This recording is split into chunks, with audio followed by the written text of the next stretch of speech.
जय बोलो श्रीमद् भागवत महापुराण को, वैदिक सत्य सनातन धर्म को, श्री कृष्णचंद्र भगवान को, पशुपतिनाथ भगवान को, बुद्ध भगवान को, तीर्थमयी नेपाल जननी को, समस्त भक्त सज्जन को, कर्ता परिवार को, कर्ता का पितृहरू को, समस्त भक्त सज्जन को, ज्ञानदाता गुरुव्यास को, समस्त व्यागतहरू को, आज को आनंद को जय जय श्री राधेश्याम। अकारण कारण करुणा वरुणाले भक्तवान सकल पदरु सर्व सौभाग्यनिधि भगवान वासुदेव परब्रह्म परमात्मा प्रभु को बांग में प्रतिमूर्ति यो ज्ञान गंगा श्रीमद् भागवत वाचन को आज तेस्रो दिवसीय अनुष्ठान को अहिले दिवाकालीन प्रवचन शुभारम्भ भएको छ। यत्र तत्र शरीर बस्नुभएका तमाम समादरणीय सज्जनलाई यो पण्डाल परिसरमा आएर आनन्दले विराजमान हुनका लागि अनुरोध गर्दै र मलाई प्रविधिको माध्यमबाट विश्वको हरेक कुनाबाट हेर्नुहुने तमाम सज्जनलाई पनि हार्दिक स्वागत, सम्मान, साधुवाद, आभार व्यक्त गर्दै आदरणीय कार्की परिवारको आयोजनामा भएको यो अनुष्ठान अहिले हामी सूर्यविनायक नगरपालिका वडा नम्बर 1 सिरुटार भक्तपुरमा रहेका छौँ। यहाँहरू सबैप्रति हार्दिक सम्मान, आभार व्यक्त गर्दै अब श्रीमद् भागवतको ज्ञान गङ्गामा हामी डुबुल्की मार्दैछौँ। सबैलाई म स्वागत गर्न चाहन्छु। सबैको जय होस्। सूर्यतां देवदेवेश नारायणं जगत्पतिं त्वदीय नाम ध्यानेन कथयसि शुभकथा। सर्वे श्रोतारे सावधाना भवन्तु। अब यो श्रीमद् भागवत महापुराण अन्तर्गत चौथो स्कन्दको रूपमा भागवत महिमाको बारेमा श्रीमद् भागवत श्रवण गर्ने परीक्षालाई सुखदेव स्वामीले गङ्गाद्वारको सान्निध्य भगवान परब्रह्म परमात्मा प्रभुको दिव्य महिमाको बारेमा बडो गम्भीर वाणीमा सम्बोधन गर्नुभएको छ। यही ज्ञान मैले हजुर समक्ष ज्ञान दिएको मैले हिजो ध्रुव प्रसङ्ग भनेको थिएँ। ध्रुव भनेको सत्य, जहाँ निष्ठा नियम भगवत भक्ति र प्रेमले अगाडि बढेको छ, जहाँ सत्यताको खोजी अनुसन्धान गरिकन अगाडि बढेको छ, त्यहाँ चाहिँ परमात्माको दर्शन हुन्छ। त्यही भएर परमात्माको दर्शनका लागि सबैभन्दा उत्तम उपाय भनेको भक्ति हो। यो भक्तिभन्दा सर्वोच्च उपाय, भक्तिभन्दा सरल उपाय र भागवत भक्तिभन्दा परब्रह्म बोध गर्नका लागि सबभन्दा उत्तम मार्ग भनेको केही छैन भनिकन महाराज परीक्षितलाई सुखदेव स्वामीले यही ज्ञान राजा परीक्षितलाई सुखदेव स्वामीले अनि गएर ऋषेश्वर सौनकादिलाई सुत पौराणिकले यही ज्ञान प्रदान गर्नुभयो। अब ध्रुवको वंशमा एकजना राजा हुनुहुन्थ्यो, अङ्ग नाम गरेको राजाको सन्तान नभएपछि अङ्ग नाम गरेको राजाले यज्ञ गरेर निर्णय गर्नुभयो। त्यही भएर पहिले सन्तान भएन भने यज्ञ लगाउने चलन थियो। हरिवंश पुराण लगाउने, यो लगाउने, ऊ लगाउने। अहिले सन्तान भएन भने हस्पिटल जाने, यो बेबी ऊ बेबी टेस्ट बेबी के भन्छन् नि।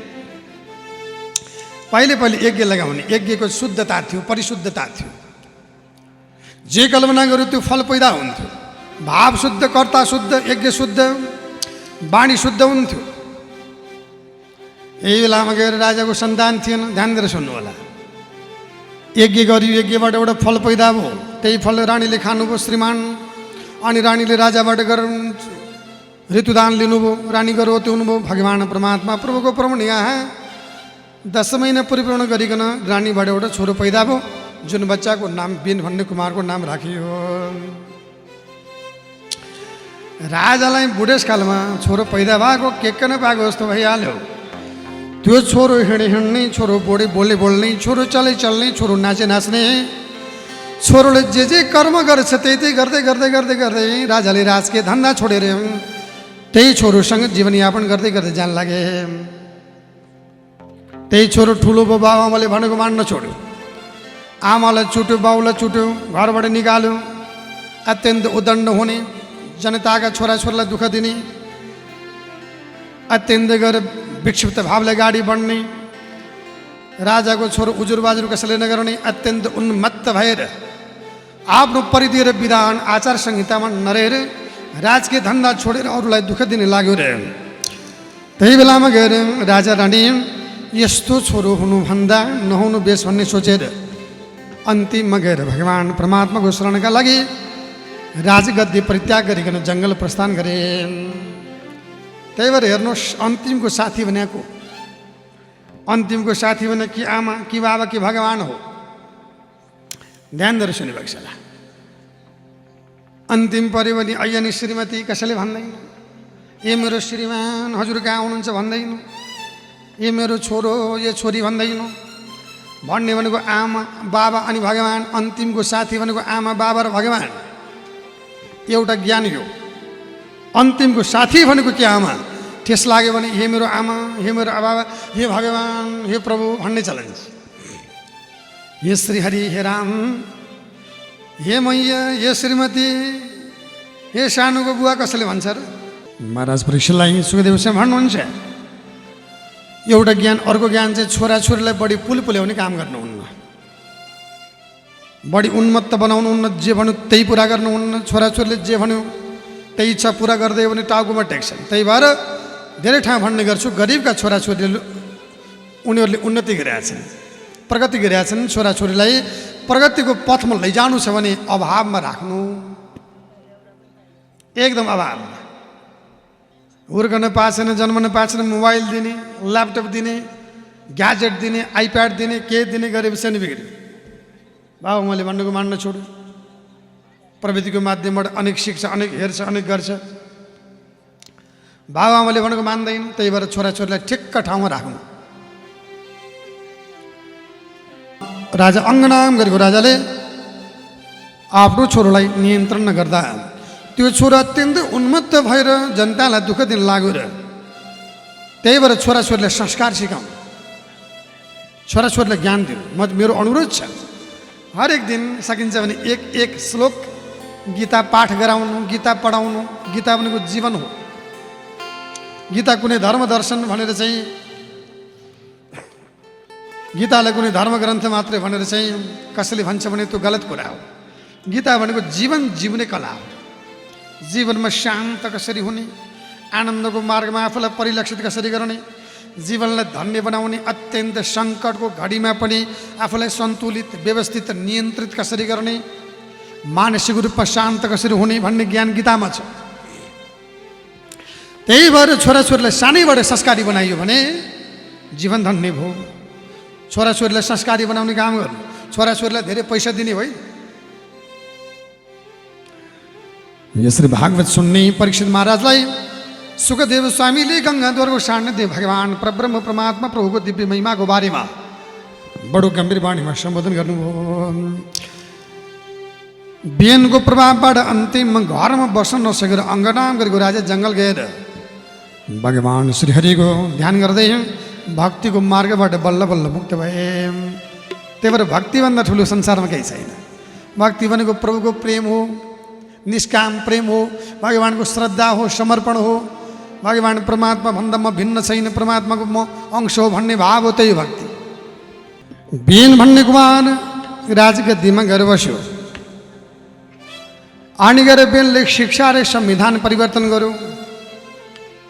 शिक्षा र संविधान यही हो आमूल क्रान्ति भने। यहाँ कोही राजनीति गर्ने व्यक्तित्वहरू आउनु भएको छ भने ध्यान दिएर सुन्नु होला। र मलाई प्रविधिको माध्यमबाट हरेक कुना विश्वबाट हेर्नु भएको छ भने राजनीति गर्ने व्यक्तिले के बुझ्नुपर्छ भने क्रान्ति शब्दलाई श्रीमद् भागवतले परिवर्तनसँग जोडेको छ। समाजको परिवर्तन कहिले हुन्छ भन्दाखेरि दुईटा कुराले हुन्छ। एउटा संविधान परिवर्तन गरेर हुन्छ, एउटा पाठ्यक्रम यानि कि शिक्षा पद्धति परिवर्तन गरेर हुन्छ।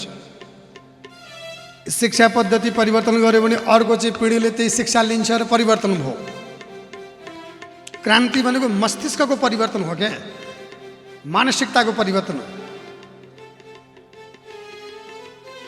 अनि संविधान परिवर्तन गर्यो भने जनताले त्यही संविधान मान्नुपर्छ अनि समाज परिवर्तित हुन्छ। राजा बेलले दुईटा परिवर्तन गर्यो, शिक्षा र संविधान। संविधानमा के लेख्यो? नैष्टव्यम न दातव्यम न होतव्यम दिव्जाह क्वचित इति निवार ए धर्मम भेरी घोषण सर्वश। मेरो राज्यमा यज्ञ नगर, पूजा नगर, पाठ नगर, भक्ति नगर, धर्म नगर, मन्दिर जाने काम नगर, मेरो राज्यमा अरू केही कर्म नगर, गर्छौ भने चाहिँ मलाई मन्दिर, मेरो दरबारलाई मन्दिर मान, मलाई देवता मान, मलाई ल्याएर पूजा गर भनेर नास्तिकता फैलाउने काम गर्यो। जनतालाई त्यस्तो संविधान निर्माण गरेपछि जनता पनि त्यही संविधान निर्माण गरेर चाहिँ राजाले भनेपछि त्यही मान्यताको अवलम्बन गर्न बाध्य भयो। यानि कि जनताले राजाको संविधान मान्न पर्यो। राजाले संविधान नास्तिक बनाएपछि समाज पनि नास्तिक बन्दै गयो, समाज पापिष्ट बन्दै गयो, दुराचारी बन्दै गयो। यहाँ कसैले भन्लान् धार्मिक संविधान बनाएर के हुन्छ र, यो रूढिवादका कुरा भन्नु होला, होइन। धर्म भनेको निष्ठा हो, धर्म भनेको नैतिकता हो। धर्मले निर्देशित गरेको समाज रह्यो भने त्यो समाजमा हिंसा हुँदैन, हत्या हुँदैन, चोरी हुँदैन, जारी हुँदैन, पैठारी हुँदैन, अनि भ्रष्टाचार हुँदैन, नराम्रो कर्म हुँदैन, नैतिकताको उदय हुन्छ। त्यही भएर एकजना विद्वानले, एकदमै राजनीतिकारी पश्चिमा विद्वानले के भनेका छन् भने पोलिटिक्स विदाउट स्पिरिचुअलिजम इज ह्यान्डिक्याप्ड भनेका छन्। अध्यात्म बिनाको राजनीति अपाङ्ग हुन्छ। अध्यात्म र धर्मको अंश मिसिएको राजनीति भनेको चाहिँ त्यो राजनीतिमा प्रेम हुन्छ, करुणा हुन्छ, दया हुन्छ, भक्ति हुन्छ, नैतिकता हुन्छ, सच्चरित्रता हुन्छ। यो ज्ञान श्रीमद् भागवतले बताएको छ। भण्डे कुमारले यसरी यस्तो तबरबाट गएर संविधान नराम्रो बनाएपछि जनता पनि पापी बन्दै बन्दै बन्दै बन्दै गए।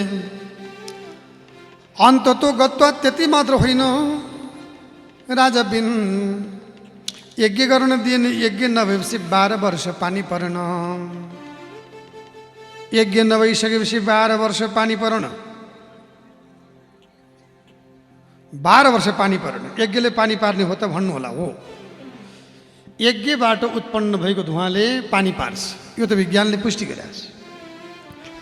यस्तो यज्ञ गरेको ठाउँमा चरु हवन गरिकन पैदा गरेको यो धुवाँ चाहिँ मेघमण्डलमा पुग्दाखेरि मेघमण्डल फटाइदिन्छ। ध्यान दिएर सुन्नु होला। त्यो मेघमण्डललाई फटाएपछि केले फटाउँछ भन्दा यसमा चिल्लो पदार्थ हुन्छ, त्यो चिल्लोले मेघलाई फटाइदिन्छ। मेघ फाटेपछि त्यो जलवर्षा हुन्छ, वृष्टि हुन्छ, ढिका भएर झर्छ। पृथ्वीको तापमानले पग्लेर पानी बन्छ। त्यही भएर यज्ञाद भवति प्रजन्याद, प्रजन्याद अन्न सम्भव भनेर हाम्रो गीताले भनेको प्रसङ्ग यज्ञबाट उत्पन्न भएको धुवाँले पानी पार्छ भन्ने कुरा आज विज्ञानले पुष्टि गरेको छ। त्यही भएर हाम्रो धर्म दर्शन जस्तो वैज्ञानिक व्यावहारिक कालजयी र सबैलाई सुपाच्य दर्शन विश्वमा कुनै पनि छैन। यज्ञबाट उत्पन्न भएको धुवाँले पानी पार्छ। त्यति मात्र होइन, यज्ञबाट उत्पन्न भएको धुवाँले ओजन लेयरलाई बाक्लो गर्छ। ओजन तह बाक्लो भने के भन्दा पृथ्वीमा सूर्यको किरण आउने क्रममा यहाँ माथि एउटा लेयर छ, तह छ, त्यसलाई ओजन तह भन्छन् वैज्ञानिकहरूले।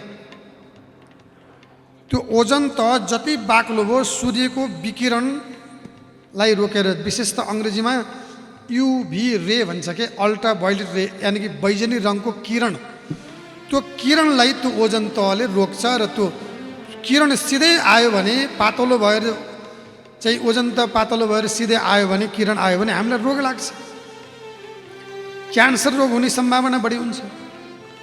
र ओजन तहलाई बाक्लो गर्ने काम चाहिँ केले गर्छ भन्दाखेरि यस्तो यो चाहिँ यज्ञबाट उत्पन्न भएको धुवाँले गर्छ। त्यही भएर ओजन तह बाक्लो गऱ्यो भने हाम्रो जीवन पनि स्वस्थकर बनाउने। यज्ञ लगायो, घर घरै यज्ञ लगायो भने पानी पनि पर्ने, घर घरै यज्ञ लगायो भने ओजन तह बाक्लो हुने।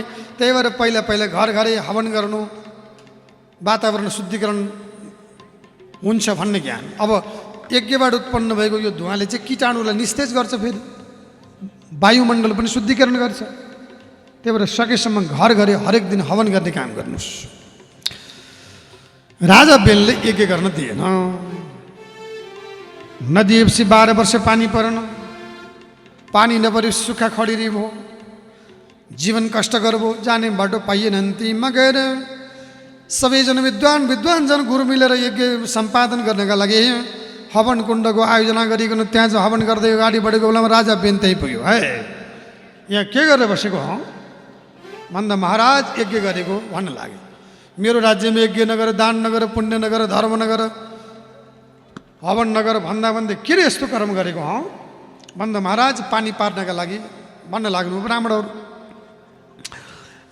मेरो संविधान विपरीत तैँले पानी पार्ने कोसिस गरिस्, मेरो संविधान विपरीत कर्म गरिस् भनेर चाहिँ हातमा रहेको वज्र लिएर राजा बेनले ज्ञानीजन ऋषिमुनिहरूलाई दण्ड दिने खोजेका बेलामा ऋषिमुनिमा पनि दिव्य शक्ति थियो र हुँकार शब्द उच्चारण गरेर राजा बेनलाई फु गरेका थिए। राजा बेन जाको तै भुतुक्कै भयो, ढाल्यो, राजा बेन मर्यो। यसबाट दुईटा ज्ञान, एउटा जुन शासकले जनताको जनभावनाको सम्मान गर्दैन त्यो शासकलाई जनताले सिद्ध्याउँछन्, जनताले दण्ड दिन्छन् भन्ने एउटा ज्ञान हो। त्यही भएर राजनेताहरूले जनताको जनभावना मुताबिक, जनआकाङ्क्षा मुताबिक काम गर्नुपर्छ भन्ने ज्ञान एउटा ज्ञान। दोस्रो ज्ञान चाहिँ राजनेतामा धर्म भएन भने समाज बिग्रन्छ, राजनेतामा धर्म हुनुपर्छ भन्ने ज्ञान श्रीमद् भागवतले बताएको छ। राजा बेन त्यही भएर चाहिँ पहिलाका ऋषिमुनिले फु गर्ने बित्तिकै मान्छे ढल्थे। पहिलाका ऋषिमुनिहरूले फु गरेर चाहिँ दिव्य शक्तिबाट फु गर्ने बित्तिकै मान्छे ढल्ने। अहिलेका ऋषिमुनिले पनि फु गर्ने बित्तिकै मान्छे ढल्न त ढल्छन्, गनाएर ढल्नु भन्ने डर, वरिपरि गैसाध्य हुँदैन नि अहिले। त्यही भएर बेन भन्दै राजाले अनि गएर देहत्याग गरेपछि ऊ मरिसकेपछि अनि उसको शरीरलाई रनिमथन गरियो र भगवान् परमात्मा हजुर नै शासकको रूपमा आइदिनु पर्यो, हाम्रो रक्षा गर्नु पर्यो भनिकन भगवान् श्रीहरिलाई सबैजनले बार उपासना गरे। नबियो श्रीमद् भागवत महापुराण अन्तर्गत चतुर्थ स्कन्धको बिचमा भागवत सुन्नेवाला महाराज परीक्षितलाई सुखदेव स्वामी गङ्गाधरको सान्निध्य भगवान् परमात्माको दिव्य महिमाको बारेमा बडो गम्भीर वाणीमा सम्बोधन गर्नु हो। त्यहाँनिर हल्ला हो नि सज्जनहरू, के को हल्ला होला हेर, तानातान भएको छ नि त्यहाँ। के हो, सम्झिने भेटभाट त होइन नि, सासूको कुरा चल्या त होइन नि कि टिकटकको कुरा? हेर टिकटक हो। लौ अहिले आमा 70 वर्षकी आमालाई पनि गर्नु मन लाग्छ अहिले। भगवान् के चिज बनेको नि यो। अब भगवान् श्रीहरिको दिव्य महिमाको बारेमा ज्ञान दिने क्रममा चाहिँ अनि बिन नाम गरेको राजा मरिसकेपछि भगवान् परमात्माले यिनकै अङ्गबाट गएर पृथ्वीको रूप लिएर संसारमा समयको पाबन्दीले म छोटो गरेर भन्नेछु। यो पृथ्वीको रक्षा गर्नका लागि भगवान् परमात्माले पृथुराम गरेको अंशावतार ग्रहण गर्नुभयो। जय बोलो पृथ्वी महाराजको। अनि संसारमा रामराज्य स्थापना गर्नुभयो। रामराज्य हुने चाहिँ जुन राज्यमा भोक हुँदैन, जुन राज्यमा शोक हुँदैन, जुन राज्यमा रोग हुँदैन त्यसलाई रामराज्य भन्ने। आनन्दको राज्य क्या। पहिला हाम्रो आमा चाहिँ घरमा बसेर देखेपछि हजुरआमाले रिस गरेर हाम्रो घरमा क्या रामराज्य भयो भन्ने चलन गर्नुहुन्थ्यो क्या। किनभने होला भने त बुहारीको रिस गरे रहेछ। अहिले हाल बुहारीले दनक दिन थालेका छन् आमाहरूलाई बिचरा। ओछ्यानमा बसेर आमा मलाई बेडमा च्यालाइदिनु ल कस्तो भइरहेछ। अचल यहाँ आउने जतलाई भने होइन हजुर, नआउने जतलाई भने मैले। भगवान् श्रीहरिको दिव्य महिमा आनन्दको राज्य रामराज्य बनाउने काम गर्नुभयो। अनि संसारमा दिव्यताको उदय भयो, जनताको जनभावनाको सम्मान भयो। त्यही भएर शासकले जनताको जनभावनाको सम्मान गर्नुपर्छ भन्ने ज्ञान भागवतले बताएको छ। शासक लोकप्रिय बन्नका लागि जनताको जनआकाङ्क्षा के छ, जनताको जनभावना के छ, जनताको इच्छा के छ, त्यसलाई सम्बोधन गर्नुपर्छ भन्ने ज्ञान दिएको छ। अनि पृथु नाम गरेको राजाले स्वर्गमा राजा बन्ने इच्छा गर्दा भगवान् परमात्माले रोक्नुभयो। किन रोक्नुभयो भन्दाखेरि भगवान्का भक्त स्वर्ग जाने होइन, स्वर्ग चाहिँ सामान्य जन जाने, हामी चाहिँ स्वर्ग जान पाऊँ। भगवान् हे मेरो प्रभु म मरेपछि स्वर्ग जान पाऊँ कसैले पनि नभन्नु। स्वर्ग कस्तो जाने भन्दाखेरि यहाँ पुण्य गरेर व्यक्ति चाहिँ स्वर्ग गएर भोग गर्ने, त्यो पुण्य सिद्धिन्छ नि फर्केर यहीँ आउने, फेरि फर्केर आउने ठाउँमा किन जाने? त्यही भएर स्वर्ग जाने इच्छा नगर्नु। स्वर्ग जाने भनेको अहिलेको फिल्म हेर्न गए जस्तो, फिल्म हेर्न जानुभयो होला नि कहिले कहाँ, हेर मुखामुख गर्नुभएको म पनि गएको छु भन्नुभयो होला भन्नु। अब यो फिल्म हेर्न गएको बेला फिल्मको टाइम छउन्जेल, टिकटको टाइम छउन्जेल फिल्ममा गएर हलमा हेऱ्यो, टिकटको टाइम सिद्धिएपछि त्यहाँबाट निकालिदिन्छ। अनि अर्को सो हेर्न मन लाग्यो भने, के अरे सेकेन्ड सो होइन त, अर्को सो हेर्न मन लाग्यो भने फेरि गएर भनिया सुने है मैले, आफूलाई त के थाहा र। अर्को सो हेर्न मन लाग्यो भने अर्को टिकट काट्यो। स्वर्ग भनेको त्यही हो। यहाँ गरेका पुण्य गरेर भोग गर्यो, त्यहाँको पुण्य सिद्धिन्छ, अनि फर्केर यहाँ आउनु पऱ्यो, अर्को स्वर्ग पाउनु फेरि पुण्य गर्नु पऱ्यो। त्यही भएर आउने जाने, आउने ठाउँमा जाने, जाने ठाउँमा जाने होइन। स्वर्ग भनेको मुक्तिको मार्ग होइन, यति जान्नुहोस्। मुक्ति कहाँ हो त भन्दा गीतामा कृष्ण भगवान्ले भने जस्तो यत गत्वा निवर्तन्ते तद्धाम परमम मम, जहाँ पुगेपछि फर्कन पर्दैन, मुक्ति भनेको त्यही हो, परमधाम भनेको त्यही हो। त्यही भएर गए परमधाम जाउँ, नभए पृथ्वी ठिक छ भनेर विचार गर्नु। स्वर्ग जानु पाऊँ भगवान् भनेर कल्पना नगर्नु। भगवान्को भक्त चाहिँ परमधाम जाने। कहाँ जाने? परमधाम जाने। त्यही भएर पृथ्वीनाम गरेको राजालाई भगवान् प्रभुले स्वर्गमा जान रोकेर परमधाम जानका लागि अगाडि भन्नुभएको छ। त्यही भएर गीताले के भनेको छ भने तत्त्व ज्ञान विहीनस्स ततस्स पुनरागति, तत्त्व ज्ञानले परिपूर्ण भएन भने फर्केर पृथ्वीमै आउँछ भनेको छ। त्यही भएर तत्त्व ज्ञानले परिपूर्ण हुनु।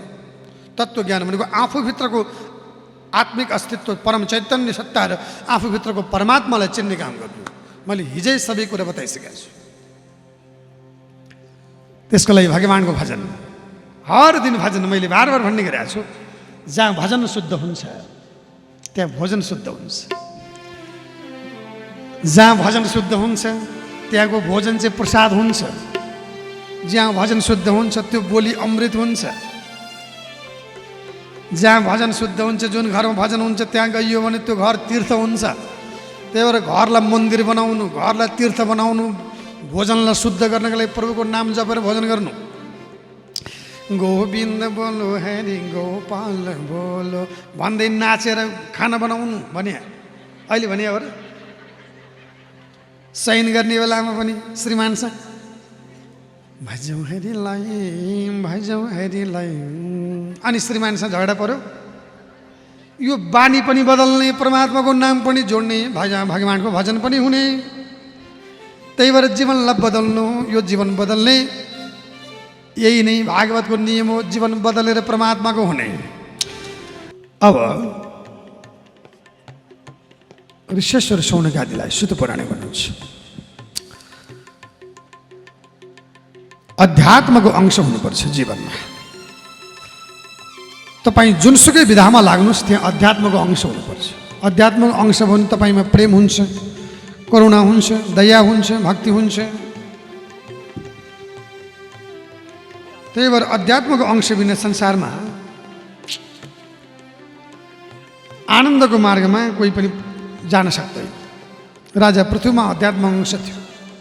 यिनको सन्तान विजितासु, उनको सन्तान हविर्दान प्राचीन भरी, जसले जीवनबोध गरे यिनको सन्तानमा दक्ष। यो चाहिँ श्रीमद् भागवतको चतुर्थ स्कन्धमा, जसले भक्ति नियमलाई अवलम्बन गरे। भक्ति मार्गभन्दा संसारमा परब्रह्म बोध गर्ने उत्तम मार्ग केही छैन।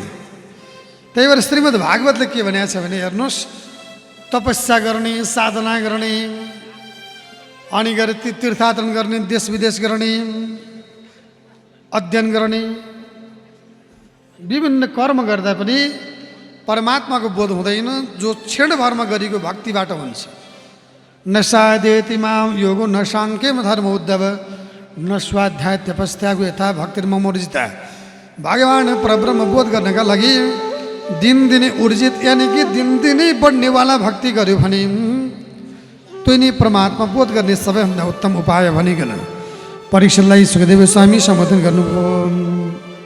हे श्री भागवत चतुर्थ स्कन्धले भगवान श्रीहरिको दिव्य महिमामा भक्तिको सबैभन्दा सर्वोच्चता र भक्ति महिमाको बारेमा बडो गम्भीर वाणीमा राजा परीक्षणलाई सुखदेव स्वामी सम्बोधन गर्न लाग्नुभयो। भक्तिभन्दा ठुलो संसारमा केही छैन। त्यही भएर जीवनमा अरू नसके पनि भक्त बन्ने कोसिस गर्नुहोस्। भक्ति भनेको प्रेम, भक्ति भनेको समर्पण, भक्ति भनेको परमात्माको अंश हो भन्ने भाव। भक्ति भनेको परमात्मामा गर्ने सेवा। भक्ति भनेको अभिन्नता, परमात्मा भन्दा भिन्न संसारमा केही छैन, म पनि छैन भन्ने बोध, त्यो नै भक्ति हो। त्यही भएर भक्त बन्ने कोसिस गर्नुहोस्। शौनक आदिलाई सुत पौराणिकले श्रीमद् भागवत चतुर्थ स्कन्द समापन गरिकन पञ्चम स्कन्दमा अब ज्ञान दिँदै भन्नुहुन्छ। पञ्चम स्कन्दमा चाहिँ प्रियव्रत नामको राजा, जो व्रतको प्रिय, जसले विश्व भ्रमण गर्दाखेरि सूर्य घुमेको कि पृथ्वी घुम्याओ भनिकन विश्व भ्रमण गर्दै जाँदाखेरि उनको गाडीले पुल्चेको ठाउँमा टायर बाटो प्रभावबाट चाहिँ अत्यन्त गरौँ उच्च ठाउँमा चाहिँ खाल्डो बन्दै गरौँ। त्यहाँ चाहिँ 7वटा समुद्र बन्यो, उच्च भागमा 7वटा द्वीप बन्यो। यसरी 7वटा द्वीप बन्यो भन्ने प्रमाण छ। अहिलेको विज्ञानले पनि, अहिलेको भू राजनीतिक विभाजनले पनि 7वटा महादेश भनेको छ। एसिया, अफ्रिका, युरोप, उत्तर अमेरिका, दक्षिण अमेरिका, अन्टार्क्टिका, अस्ट्रेलिया भनिकन 7वटा महादेश। हाम्रो दर्शनले पनि 7वटा महादेश भनेको छ। के भने यो हाम्रो बस्ने, अहिले बस्ने द्वीपको नाम, यो महादेशको नाम एसिया भने पनि हाम्रो दर्शनले त्यसलाई जम्बूद्वीप भनेको छ। त्यही भएर हाम्रो पण्डितजीहरूले सङ्कल्प गर्ने बेला जम्बूद्वीप, भारतखण्ड, भारतवर्ष इत्यादि भन्नुहुन्छ। यो द्वीपको नाम जम्बूद्वीप। यो जम्बू नामको द्वीपमा यिनका छोराको नाम आग्नेन्द्र। यिनको सन्तानमा नाभि अत्यन्त भगवानको भक्त, जो भगवान परमात्मा प्रभुले नाभिको भक्ति देखेर नाभिको छोराको रूपमा आफै प्राकट्य भएर संसारमा नैष्ठिक ब्रह्मचर्यको ज्ञान दिनका लागि अगाडि बढ्ने निष्ठा गर्नु, त्यो सदिच्छा जगाएर नाभिकी पत्नी मेरु देवीको गर्भबाट भगवान परमात्मा प्राकट्य भएर ऋषभदेवको रूपमा भगवान अवतरित हुनुभएको छ। ऋषभदेव भगवानको जय जयकार भयो। ऋषभदेव अवतार भगवानको, भगवान परमात्माको 24 अंशावतार मध्येमा एउटा अंशावतारको नाम हो ऋषभदेव, जो भगवानको 8औं अवतार मानिन्छ ऋषभदेव। ऋषभ भनेको ज्ञान पनि हुन्छ, ऋषभ भनेको साडी पनि हुन्छ। यहाँ चाहिँ ज्ञानको अर्थमा भगवान ऋषभदेव नाभिको पुत्रको रूपमा भगवान प्राकट्य हुनुभयो। त्यही भएर जससँग भक्ति छ, जससँग प्रभुको प्रेम छ, अन्तर हृदयको प्रेम छ, जससँग निष्काम भक्ति छ, त्यसले भगवानलाई नियन्त्रण गर्छ। जो सच्चा भक्त छ त्यसको नियन्त्रणमा भगवान रहनुहुन्छ। त्यही भएर भगवानले भन्नुभएको छ, अहम भक्त पराधीनो, म कसैको अधीनमा छु भने, कसैको नियन्त्रणमा छु भने म भक्तको अधीनमा छु, भक्तको वशमा छु। त्यही भएर भगवानलाई आफ्नो अधीनमा पार्नु छ भने भक्त बन्ने कोसिस गर्नुहोस्। निष्काम भक्त, निष्काम भक्त भने बुझ्नुहोस्, निष्काम भक्त भने के अरे? बिना कुनै चाहना, बिना कुनै स्वार्थ, बिना कुनै कामना, बिना कुनै अपेक्षा, बिना कुनै अभिलाषा, कुनै अभिलाषा, कुनै आकांक्षा, कुनै इच्छा, कुनै कामना, कुनै सदिच्छा नराखिकन केवल हे मेरो परमात्मा, हजुरको नाममा मेरो चित्त सदैव लागिरहोस् भगवान, मेरो जीवनको अभिलाषा यही हो भन्ने भावले जसले प्रभुको प्रेम गर्छ भने त्यही हो निष्काम भक्ति। त्यही भएर अरू नजाने पनि परमात्मालाई अन्तर हृदयबाट प्रेम गर्नु। चिजबाट भगवान प्रसन्न हुने होइन, प्रेमबाट। प्रेम भने बुझिबक्सन्छ, प्रेम भने बुझिबक्सन्छ। प्रेम भनेको त्यही माया त होला नि भनिबक्सेला, होइन। माया भन्नु र प्रेम भन्नु आकाश जमिनको फरक कुरा। प्रेम भनेको कुनै पनि चिजको अपेक्षा नराखेर, आशा नराखेर गर्ने समर्पण भाव, त्यो परमात्मामा बाहेक अरूमा प्रेम हुन सक्दैन भन्ने मेरो आफ्नो शास्त्र अध्ययनले दिएको निष्कर्ष हो। त्यही भएर हामीले कसैसँग प्रेम गर्छौँ भने परमात्मासँग प्रेम गर्छौँ। छोरासँग छोरीसँग पनि प्रेम गर्दैनौँ, केही आशा गर्छौँ। हामीले छोराछोरीलाई हुर्कायौँ, बढायौँ, अनि ठुलो भएपछि छोराछोरीले मलाई पनि केही गर्छन् कि भन्ने अपेक्षा गर्छौँ, आशा गर्छौँ। अरू नगए पनि क्रिया गर्छ कि भन्ने आशा गर्छौँ। त्यो आशा गर्नु पनि प्रेम होइन। प्रेममा कुनै आशा हुँदैन, कुनै अभिलाषा हुँदैन, समर्पण भाव हुन्छ। त्यही भएर ईश्वरसँग प्रेम हुन्छ। सर्वेश्वर श्री हरिको नाम अन्तर हृदयमा बोध गरिकन परमात्माको प्रेममा समर्पित हुनु। यसरी नाभि नाम गरेको राजाले निष्काम भक्तिको प्रभावबाट भगवान् श्रीहरिलाई प्रसन्न बनाउनु भयो। भगवान् ऋषभदेवले नाभिका पुत्रको रूपमा पैदा भएपछि आफ्ना पुत्रहरूलाई के ज्ञान दिनुभएको छ भने भगवान् ऋषभदेव भन्नुहुन्छ, मनुष्य जीवन भनेको हेर्नुहोस्, खाने, सुत्ने, मैथुन दान गर्ने, मलमूत्र त्याग गर्ने, बच्चा बच्ची पैदा गर्ने, यो मात्र कामका लागि मात्र होइन। मनुष्य जीवन यो त पशुले पनि गरिरहेछ, कुकुरले पनि गरिरहेछ, गधाले पनि गरिरहेछ, जङ्गली जनावरले पनि गरिरहेछ। र योभन्दा फरक मान्छेले गर्नुपर्ने काम के हो? नाहम दिहो दिह बजाम निर्लोके कष्टान काम नरति बुझ बुझामे तपो दिव्यम पुत्रका एन सत्यम शुद्ध देशमान ब्रह्म सोखम तनन्तम। त्यो भयो भन्दा पर चाहिँ मनुष्य भर आइसकेपछि सबभन्दा ठुलो कुरो आफूलाई चिन्नु, संसार चिन्नु अनि परमात्मालाई चिन्नु मनुष्यको सबैभन्दा ठुलो धर्म भनेको यही हो। हामी जहाँ जहाँ तीर्थाटन गर्नु गए पनि, मन्दिरमा गए पनि आफूलाई चिन्न जाने हो, परमात्मा चिन्न जाने हो। हामीले संसारमा जे काम कर्म गरे पनि संसार चिन्नका लागि कोसिस गर्ने हो। त्यही भएर जीवनमा हरेक दिन व्यक्ति केही कर्म गरिरहेछ भने कि आफूलाई चिन्न खोजिरहेछ, कि परमात्मा चिन्न खोजिरहेछ, कि चाहिँ संसार चिन्न खोजिरहेछ। त्योभन्दा तीनटा लक्ष्य मान्छेको छैन। महाराज परीक्षितलाई सुखदेव सिंह भन्नुहुन्छ, त्यही भएर आफूलाई चिन्नु, आफूलाई चिन्ने भने मैले हिजो भनेको थिएँ नि, के भनेको थिएँ मैले हिजो सम्झना छ? धेरै जस्तो आउनु भएन होला। त्यही भएर भागवतमा एक दिन आउने होइन कि दिनदिनै आउनुपर्छ, अनि बुझिन्छ, अनि थाहा हुन्छ सबै कुरा। छोराछोरीलाई बोर्डिङ पठाएर आउने, अनि 2 बजे आयो 3 बजीतिर घडी हेरेर म त जान्छु ल भन्ने, त्यो होइन नि। पुरै सुन्ने, पालो पालो गरेर आज सासू जानुभयो, भोलि म जान्छु, बुहारी जाने भन्ने होइन। अरूले धर्म गरेर अरूले बुझेर हुन्छ र? त्यही भएर आफैले जसरी भोक लाग्यो भने आफैले खानुपर्छ। त्यसै गरिकन परमात्मा बोध गर्न न श्रीमान न श्रीमती न छोराछोरी मनोज कार्कीले बोलाए निम्ता मान्न जाने होइन। यो बिहा हो र निम्ता मान्न आउने। यहाँ जसलाई निम्ता छैन त्यो झन् आउनु ईश्वर खोज्दै आए जस्तो हुन्छ। भागवतमा निम्ता गर्नु पर्दैन क्या। यो त आफूलाई ज्ञान दिन, आफूलाई बदल्नका लागि झन् खोज्दै आउनुपर्छ यहाँ। महाराज परीक्षितलाई सुखदेव सिंह भन्नुहुन्छ,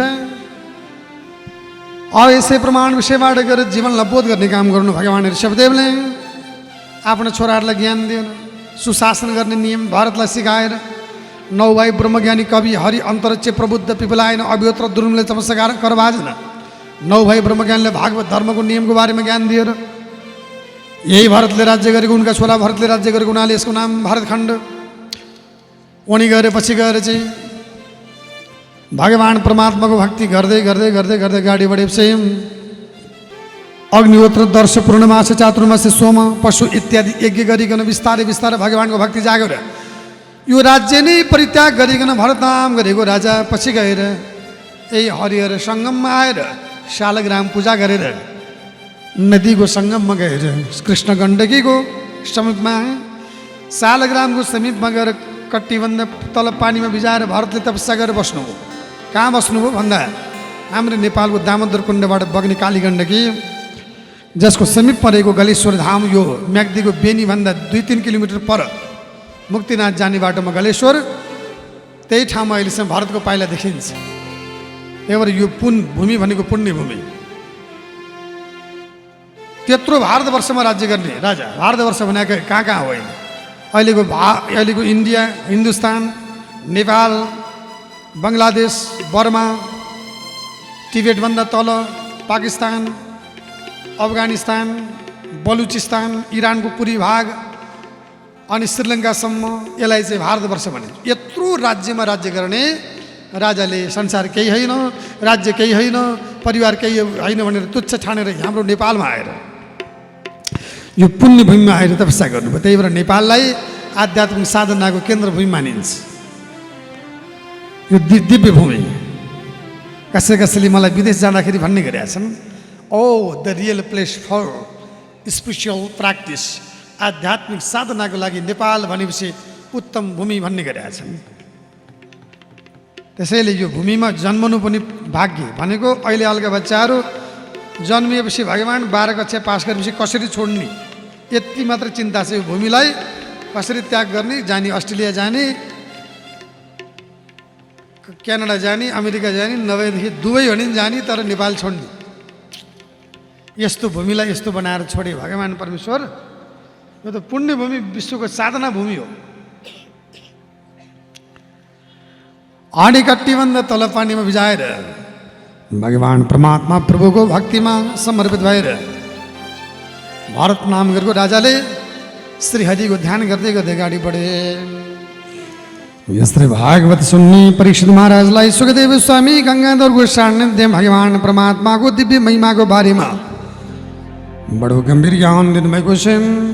भारत ब्रह्मज्ञानी राजा भरतजी ध्यानमा मग्न भएर यत्रो राज्य परित्याग गरेको राजा भरतजी एउटा मृगको सङ्गममा परेर मृगको पाठोको मायामा भुलेर अन्तिममा गएर चाहिँ मृग हराउँदा मृगै भएर मृगलाई सम्झेर रोएर जीवन त्याग गर्दा पछि गएर मृगै भएर जन्मनु पर्यो। त्यही भएर भाव जसमा लागेको छ त्यसलाई सम्झन्छ, जसलाई सम्झेको छ त्यही भएर जन्मन्छ। यसमा कुनै शङ्कै छैन। मैले हिजो 3टा शरीरको व्याख्या गरेका थिएँ नि। कुन कुन शरीर? स्थूल शरीर, सूक्ष्म शरीर र कारण शरीर। यो स्थूल शरीर यानि कि बाह्य शरीर मरे पनि चित्त बुद्धि मन अहङ्कारको प्रभावबाट व्यक्ति फेरि जन्म लिन्छ, फेरि मर्छ, फेरि जन्म लिन्छ, मर्छ, फेरि जन्म लिन्छ, मर्छ। त्यही भएर भित्री मानसिक अस्तित्वबाट व्यक्ति जन्मन्छ। बुद्ध दर्शनले पनि त्यही भनेको छ। त्यही भएर मन शुद्ध भएन भने जन्मने हो, मर्ने हो, जन्मने मर्ने हो। मन शुद्ध भयो भने मुक्त हुन्छ, फेरि जन्मन पर्दैन। त्यही भएर मनको परिशुद्धता, मनको शुद्धताका लागि,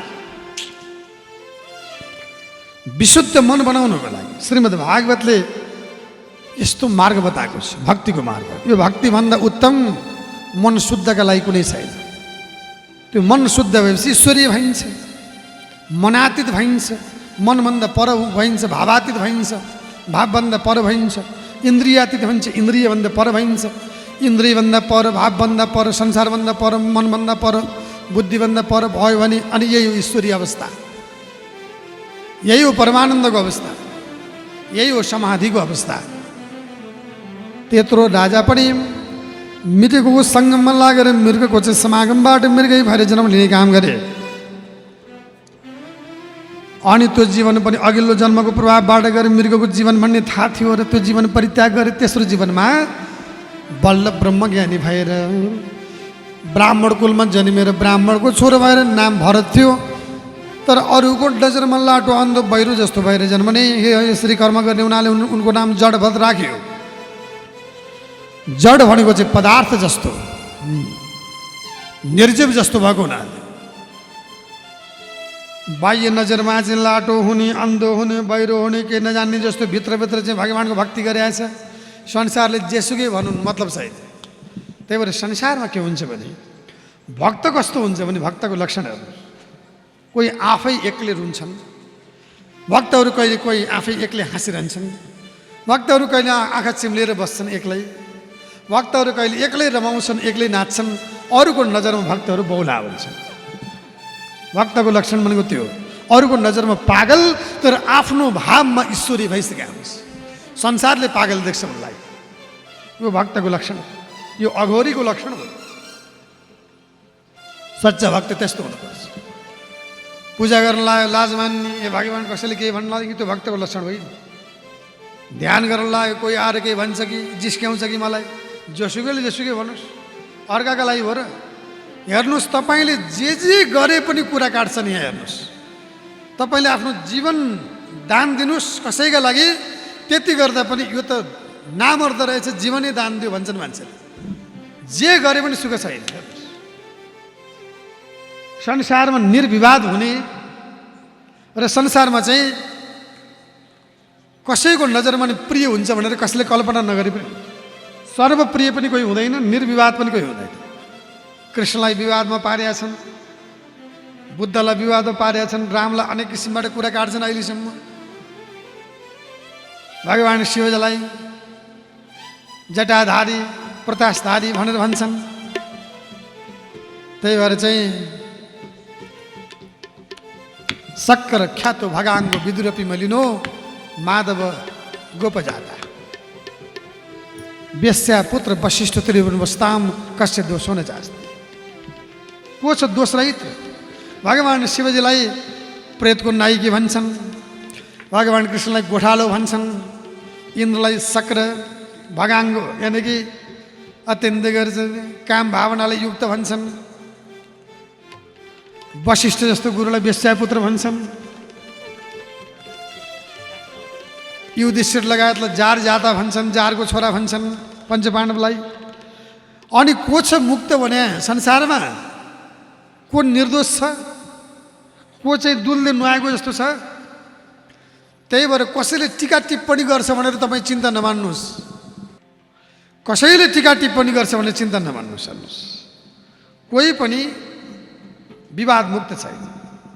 आफ्नो कर्म गर्नुहोस्, अरूले जे भने नि भन्नुहोस्, अरूले जे कर्म भने नि भन्नुहोस्, टीका टिप्पणी गरे नि गरोस्, अनेक किसिमका चाहिँ चाहिने नचाहिने लान्छना लगाओस्, त्यसको परवाह नगर्नुहोस्। आफ्नो गन्तव्य के हो, आफ्नो लक्ष्य के हो, आफ्नो उद्देश्य के हो, त्यसमा निर्भीक भएर निश्चिन्त भएर अगाडि बढ्नुहोस्। एक दिन त्यही समाजले तपाईँलाई सम्मान गर्न थाल्छ।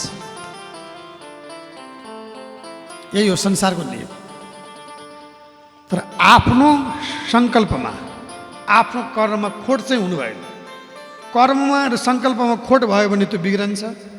कर्म र सङ्कल्पमा खोट छैन भने, त्यसमा कुनै किसिमको चाहिँ कमजोरी छैन भने तपाईँ निर्भीक हुनुहोस्। तपाईँ एक्लै भए पनि संसार जित्ने आँट तपाईँसँग हुन्छ।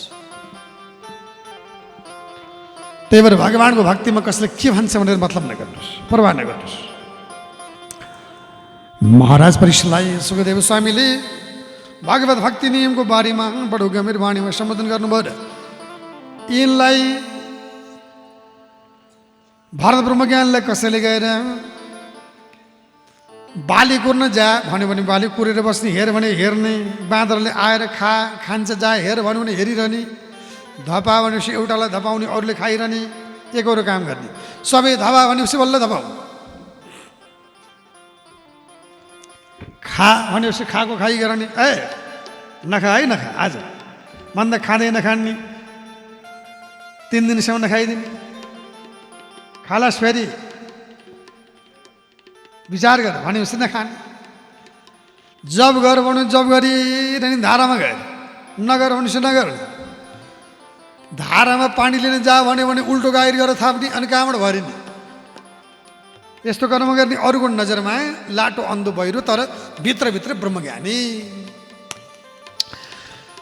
एक दिन कसैले रौगण नाम गरेको सिन्धु सोबेर नाम गरेको देशमा भएका राजाले तीर्थाटन गर्नका लागि 4वटा डोलेलाई साथमा लिएर गाडी बढ्दाखेरि एउटा डोले बिरामी परेछ र अर्काको बुई चढेर राजा चाहिँ डोलीमा चाहिँ यात्रा गर्दै गरेको बेलामा अनि अर्को डोले पक्राउनु पर्यो भनेर खोज्दै जाँदाखेरि यिनै बाली कुरेर बसेका भरत ब्रह्मज्ञानले च्याप्प समाए राजाले, डोली पक्राउन जान्छस् भन्दा जान्छु, देख्दा बलियो जस्तो लाग्छ, ज्यान ठुलो छ, शरीर विशाल छ, यसले बोक्छ पक्का पनि, ल यसलाई लिएर जानु पर्यो भन्दा डोली बोक्न तयार हुनुभयो। अनि डोली बोक्दै बोक्दै अगाडि बढ्ने क्रममा ब्रह्मज्ञानी भरतले आफ्नो मार्गमा आएको किट पतङ्ग पनि नमरोस् भन्ने उहाँको इच्छा थियो। अनि उहाँले यात्रा गर्दै जाँदाखेरि बिच बाटोमा चाहिँ केही चिजले बाटो काट्यो भने टक्क रोकिने, कहिले फाट जम्प गर्ने, हम फाल्ने, कहिले यताउता ढल्कने, जसरी पनि प्राणीलाई जोगाउने बाटा हिँड्दाखेरि। त्यस्तो ब्रह्मज्ञानी भरतको स्वभाव थियो। त्यो गरेपछि पाल्की हल्लियो, डोली हल्लियो, यो डोली हल्लाउने को हो भन्दा यो पछि आउने महाराज हो। यो देख्दाखेरि मोटो छ, जान्छ,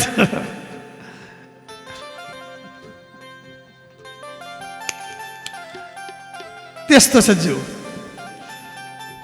बोक्दैन पुरो महाराज, हल्लाउँछ भनेपछि राजाले खिस्सी गरे, तँलाई लाज लाग्दैन? अनुहार हेर, गति हेर, ज्यान हेर, एउटा डोली भोग्न सक्दैन राजाले सुरुमा पनि। पछि फेरि हल्लाउँदै अगाडि बढ्दा राजा फेरि रिसाए, है गाली गलौज गरे, अलिकडा भाषा गरे, अन्तिममा गएर छडीले हाने, लात्तीले प्रहार गरे। त्यही बेलामा भरत ब्रह्मज्ञानी भन्नुहुन्छ, चामल पिनेपछि पिठो, पिठो पिनेपछि मैदा, मैदा जति पिने पनि मैदाको मैदा हो।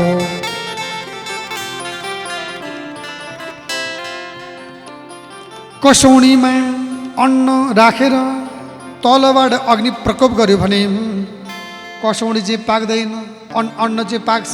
अचम्मको नियम छ भनेर भारत ब्रह्मज्ञानी जो डोले बन्ने व्यक्तिले यस्तो भाषा बोलेपछि, अत्यन्तै दार्शनिक भाषा बोलेपछि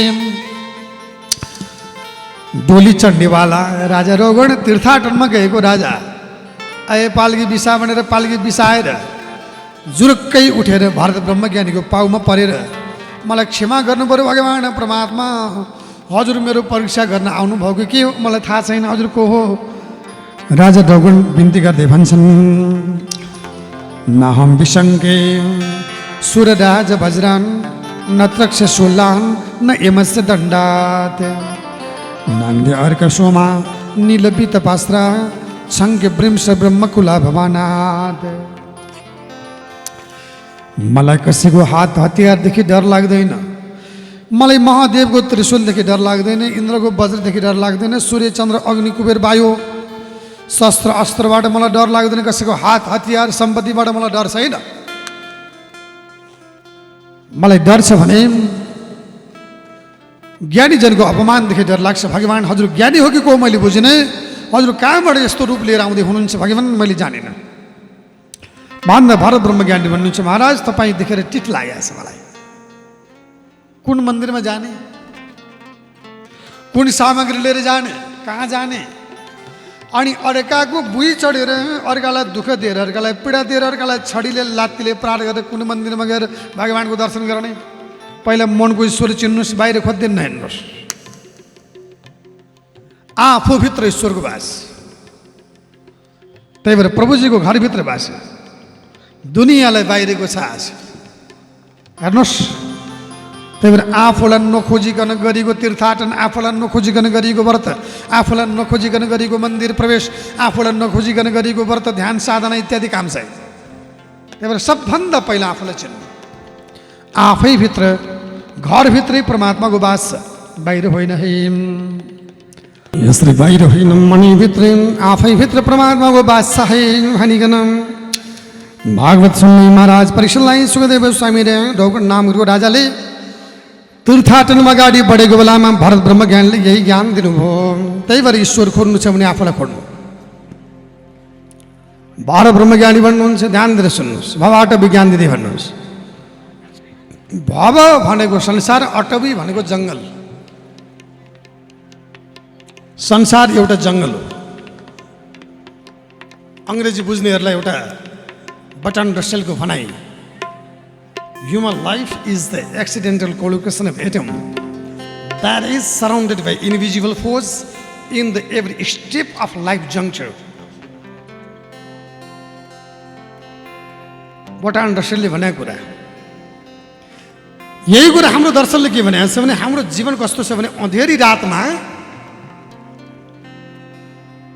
जङ्गलको यात्रा गरे जस्तो। क्या के भयो त्यहाँनिर, फेरि बसौँ अहिले घर घरि पुर्याउनु हामी जामलाई, आफैले कसले पुर्याइदियोस् ठेगान छैन।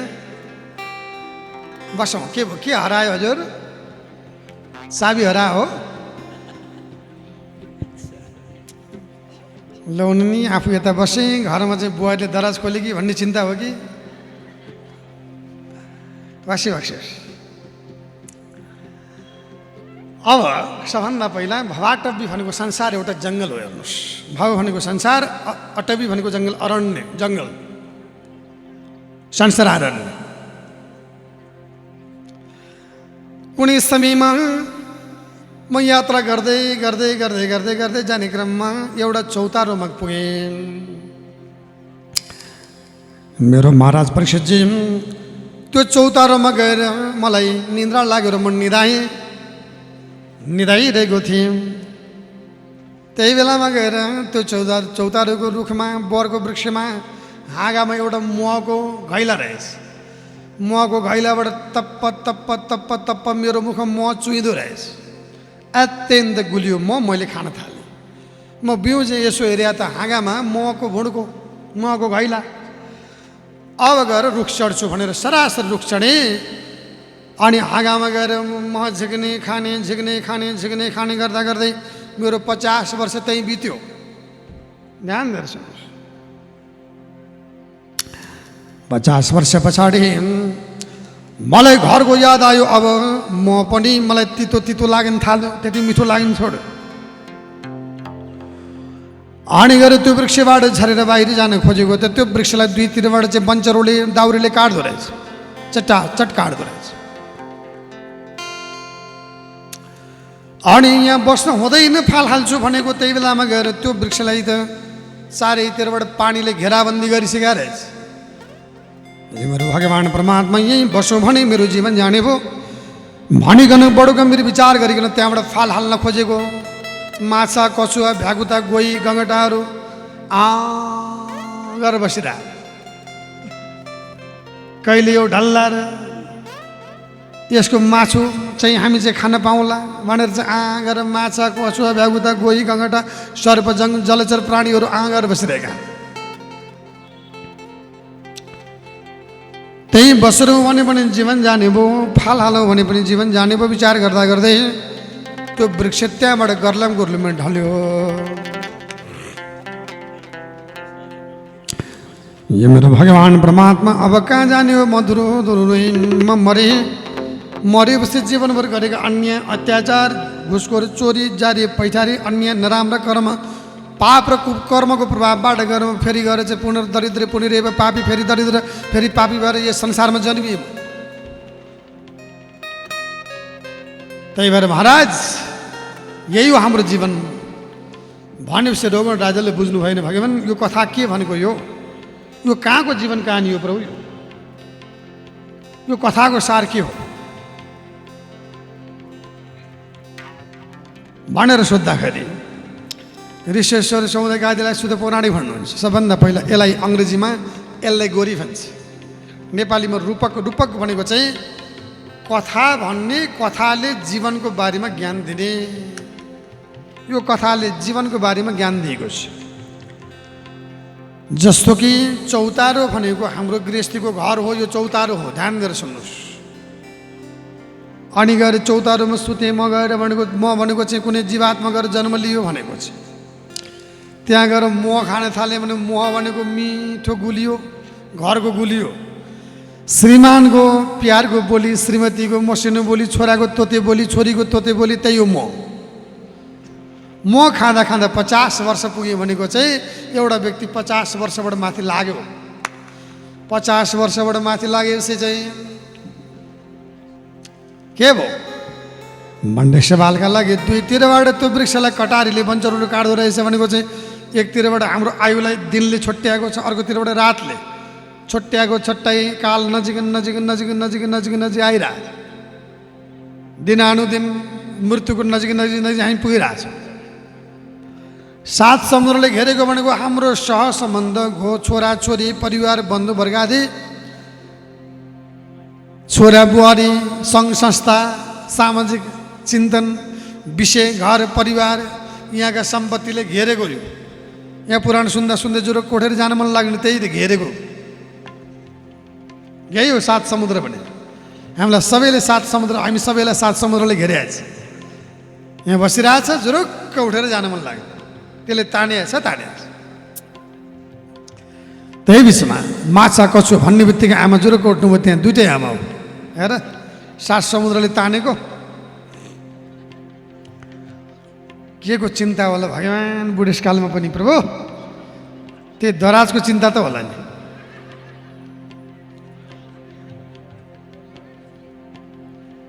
ऋषेश्वर सौनक आदिलाई शुद्ध पौराणिक भन्नु। अनि गएर भरत ब्रह्मज्ञानी त्यही बेलामा सम्बोधन गर्दै भन्नुहुन्छ, अरे महाराज माछा, कछुवा, भागुता, गोही, गङ्गटा भनेको चाहिँ छोरा बुहारी नाति नातिनी बुहारी बुढेसकाल लागेपछि कहिले हाम्रो आमा हाम्रो बाउ सासू बुढी सासू ढल्नेन्, हजुरबाउ हजुरआमा ढल्लान् र यिनको नाममा भएको जग्गा र जमिन सिरुटारको घर चाहिँ मेरो नाममा पास गर्न पाउँला। छोरा बुहारी गरेर दिन कुरेर बसेको यही हो। त्यही भएर धेरै चिजको लोभ गर्ने काम नगर्नु। त्यस्तो केही चिज छ भने हामीले बनाउँदै गरेको धाममा ल्याएर चढाइदिनु। बल्ल कुरो बुझ्नुभयो। त्यही भएर आजैबाट हरिनाम सङ्कीर्तन राजा रघुवंशलाई भन्नुभयो, बाहिर होइन परमात्माको आफैभित्र खोजी गर्नु है महाराज। आफूलाई चिन्नु, आफ्नो भित्र चाहिँ मन्थन गर्नु, आफूभित्र अभ्यास गर्ने काम गर्नु। बाहिर खोजेर ईश्वर कहिले भेटाएन। श्रीमद् भागवत महापुराण अन्तर्गत पंचम स्कंद भागवत परमात्मा भागवत भगवानको बारेमा परीक्षितलाई सुखदेव स्वामी गंगाधरको सान्निध्यमा भगवान श्रीहरिको दिव्य महिमाको बारेमा सम्बोधन गर्नुभएको छ। अब श्रीमद् भागवतको मत अनुसार भूगोल सम्बन्धी ज्ञान म छोटो गरेर भन्छु। यो पृथ्वीको संरचनाको बारेमा श्रीमद् भागवतले गजब व्याख्या गरेछ। जम्बू प्लेक्ष शालमली कुश क्रौञ्च शाक पुष्कर जम्मा 7वटा द्वीप। यो द्वीप हामी बस्ने द्वीपको नाम जम्बू द्वीप। यसमा भारतवर्ष भन्ने चाहिँ हामी बस्ने यो क्षेत्रको नाम भारतवर्ष। भारत भनेको अहिलेको इन्डिया होइन। भा भनेको ज्ञान, रत भनेको तल्लीन, ज्ञानमा तल्लीन भूमि, यो ज्ञान भूमि हो। जहाँको शालग्राम शिला विश्व प्रसिद्ध रहेको छ, जहाँ शालग्राम शिला पाइन्छ भागवतमा लेखेको छ। विश्वको हरेक कुनामा जहाँ वैदिक हिन्दूहरू बस्छन्, यी वैदिकहरूले पूजा गर्ने शालग्राम अरू कहीँको होइन, नेपालकै शालग्राम हो। त्यो चाहिँ नेपालको कृष्ण गण्डकी काली गण्डकीबाट बग्ने, दामोदर कुण्डबाट बग्ने श्री कृष्ण गण्डकीको सान्निध्यमा रहेको तटमा रहेको चाहिँ शालग्राम। अनि गएर चाहिँ यहाँ नदी पनि अत्यन्त पवित्र भनेको छ। त्यही भएर हाम्रो भारतवर्षमा नदीमा गएर स्नान गर्नु, अझ माघमा गएर चाहिँ नदीमा स्नान गर्नु भन्ने चलन छ। हामी नदीमा गएर चाहिँ केही चिज चलाउनु पऱ्यो भने, यानि कि लासे जलाउनु पऱ्यो भने नदीमा जान्छौँ, फुल बत्ती इत्यादि चलाउनु पऱ्यो भने पनि नदीमा जान्छौँ। अनि गएर नुहाउनु पऱ्यो, स्नान गर्नु पऱ्यो, पवित्र बन्नु पऱ्यो भने नदीमा जान्छौँ। नदीको त्यत्रो महत्त्व छ हाम्रो धर्मदर्शन। एउटा त हामी प्रकृति पूजन गर्ने हौँ, दोस्रो नदीले हिमनदीबाट बग्दै आएको नदीमा खनिजको मात्रा हुन्छ। अङ्ग्रेजीमा त्यसलाई मिनरल भन्छन्। त्यो मिनरल पानीले हाम्रो शरीरमा स्पर्श गर्यो भने हामीलाई छाला सम्बन्धी हाड सम्बन्धी रोग लाग्दैन। त्यही भएर हामीले चाहिँ नदीमा गएर नुहाउनुपर्छ, हामी स्वस्थ बन्नुपर्छ भन्ने ज्ञान चाहिँ हाम्रा ऋषिमुनिहरूले हामीलाई दिएका छन्। त्यही भएर हाम्रो धर्मदर्शनमा संस्कार पनि छ, आविष्कार पनि छ। ऋषेश्वर सौनक आदिलाई सुत पौराणिकले भगवान श्रीहरिको दिव्य महिमाको बारेमा बडो गम्भीर वाणीमा सम्बोधन गर्नुभयो।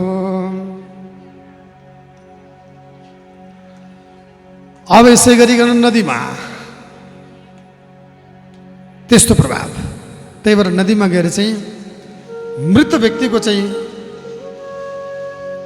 देहलाई पनि नदीमा लगेर सेलाउने चलन छ। नदीको त्यत्रो महत्त्व। हामी जस्तो प्रकृति पूजक संसारमा को छ भन्नुहोस् त? हामी नदीलाई आमा मान्छौँ, आगोलाई पूजा अग्नि वैश्वानराय स्वा भन्छौँ, हामी सूर्यलाई पूजा गर्छौँ, सूर्यलाई अर्घ दिन्छौँ, चन्द्रमाको सहस्त्र चन्द्र दर्शन गरिकन हामी चाहिँ 84 पूजा गर्छौँ, चन्द्रमाको चाहिँ हामी चाहिँ पूर्णिमाको दिनमा व्रत बसेर पूजा गर्छौँ, हामी कागको चराको पूजा गर्छौँ, नागको पूजा गर्छौँ, गाईको पूजा गर्छौँ, भाइको पूजा गर्छौँ, हामी वायुको पूजा गर्छौँ, भूमिको पूजा गर्छौँ, नदीको पूजा गर्छौँ, हामी गएर चाहिँ जङ्गलको पूजा गर्छौँ, पिपल वृक्षको पूजा गर्छौँ, तुलसीको पूजा गर्छौँ, झार कुशको पूजा गर्छौँ, तृण कुशको चाहिँ दुबोको पूजा गर्छौँ। हामीले पूजा नगर्ने चिज के छ? त्यही भएर हामी जस्तो प्रकृति पूजक संसारमा कोही छैन। हामीले हरेक चिजलाई ईश्वरसँग जोडिएर हर ठाउँमा ईश्वरको वास छ भनेर हामीले भन्ने गर्छौँ। यसरी नदीको सम्मान भारतवर्ष पुण्यभूमिमा यो नदी पवित्र छ भनिकन परीक्षालाई सुखदेव स्वामी नदीको महिमाको बारेमा बडो गम्भीर ज्ञान प्रदान गर्नुभयो। यसरी भागवत सुन्ने महाराज परीक्षालाई सुखदेव स्वामी गङ्गाधरको सान्निध्यमा भगवान श्रीहरि परब्रह्म परमात्मा प्रभुको दिव्य महिमाको बारेमा बडो गम्भीर ज्ञान दिनुभयो। जम्बूद्वीप यसमा रहेको चाहिँ अन्य खण्डहरू इलावृत खण्ड जहाँ मानस सरोवर रहेको छ, शिवजीको पूजा हुन्छ। हरिवर्ष जहाँ नरसिंहको पूजा हुन्छ। रम्यक वर्ष जहाँ मत्स्यको पूजा हुन्छ, जहाँ चाहिँ किम पुरुष वर्ष भगवान रामको पूजा हुन्छ। भिन्न भिन्न वर्ष। अब अर्को दिप्लेक्ष द्वीप भनेको चाहिँ अहिलेको अफ्रिका, सालमली भनेको युरोप, क्रन्च भनेको उत्तर अमेरिका, सागा भनेको दक्षिण अमेरिका, कुश भनेको अस्ट्रेलिया र पुष्कर द्वीप भनेको अहिलेको अन्टार्क्टिका। मैले समयको पाबन्दीले छोटो गरेँ भने 7 द्वीप हाम्रो धर्म दर्शनले, हाम्रो वैदिक ग्रन्थले बोलेको छ। अहिले पनि 7 महादेश भनेर विभाजन गर्ने गरेका छन्। अब यसरी ऋषेश्वर सौनक आदिलाई शुद्ध पौराणिकले भगवान परब्रह्म परमात्मा प्रभुको दिव्य महिमाको बारेमा बडो गम्भीर वाणीमा सम्बोधन गर्नुभएको छ। अब यसै गरिकन अब भूगोल पछि खगोल हो। ख भनेको शून्य, गोल भनेको गोल, आकाश गोलो छ भन्ने ज्ञान हो। यो जहाँ सूर्य अधिपति, एउटा सोलर सिस्टम सौर्य परिवारमा सूर्य अधिपति मानिन्छ। सूर्यलाई ग्रहले घुम्छ भनेर चाहिँ भागवतको चाहिँ पञ्चम स्कन्धको 22 अध्यायमा लेखिएको छ। समयमा धेरै लिन चाहनु। सूर्यको शीघ्र, मध्यम र मन्द प्रभाव हुन्छ। सूर्य तारा हो। सूर्य आफै चम्कदैन, चम्काउने शिशुमार चक्र ज्योतिष चक्र छ भनेर भनेको छ।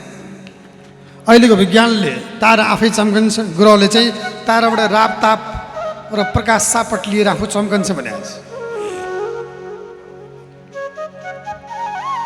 अनि त्यो तारा मण्डलभन्दा माथि चाहिँ लोकालोक, त्योभन्दा माथि स्वर्गलोक, त्योभन्दा अर्को स्थानमा पितृलोक, त्योभन्दा माथि ब्रह्मलोक, त्योभन्दा माथि सागत, त्योभन्दा माथि गोलोक, त्योभन्दा माथि मणिदीप धाम, त्योभन्दा माथि कैलाश र सबभन्दा माथि वैकुण्ठ रहेको छ भनेको छ। वैकुण्ठ भनेको परमानन्दको अवस्था हो। जहाँ कुण्ठ हुँदैन, जहाँ रोग हुँदैन, जहाँ राग हुँदैन, जहाँ घमण्ड हुँदैन, जहाँ ईर्ष्या हुँदैन, जहाँ नराम्रो भावना हुँदैन, वैकुण्ठ भनेको त्यही हो। त्यही भएर घरलाई वैकुण्ठ बनाउनुहोस् मेरो अनुरोध छ। श्रीमान श्रीमती मिल्नु त यो वैकुण्ठ, छोराछोरी मिल्नु त यो वैकुण्ठ। कुण्ठा भनेको रोग हो, कुण्ठा भनेको राग हो, कुण्ठा भनेको ईर्ष्या हो, द्वेष हो, घमण्ड हो, लोभ हो, लालसा हो। वैकुण्ठ भनेको केही पनि नहुने आनन्द हो। एउटा आनन्दको, परमानन्दको अर्को नाम वैकुण्ठ हो। जीवनलाई वैकुण्ठ बनाउनुहोस्, आफ्नो जीवनबाट वैकुण्ठको शुभारम्भ गर्नुहोस्। सर्वोत्तम स्थानको नाम वैकुण्ठ। वैकुण्ठ भनेको परमानन्दको अवस्था हो। अब यसै गरिकन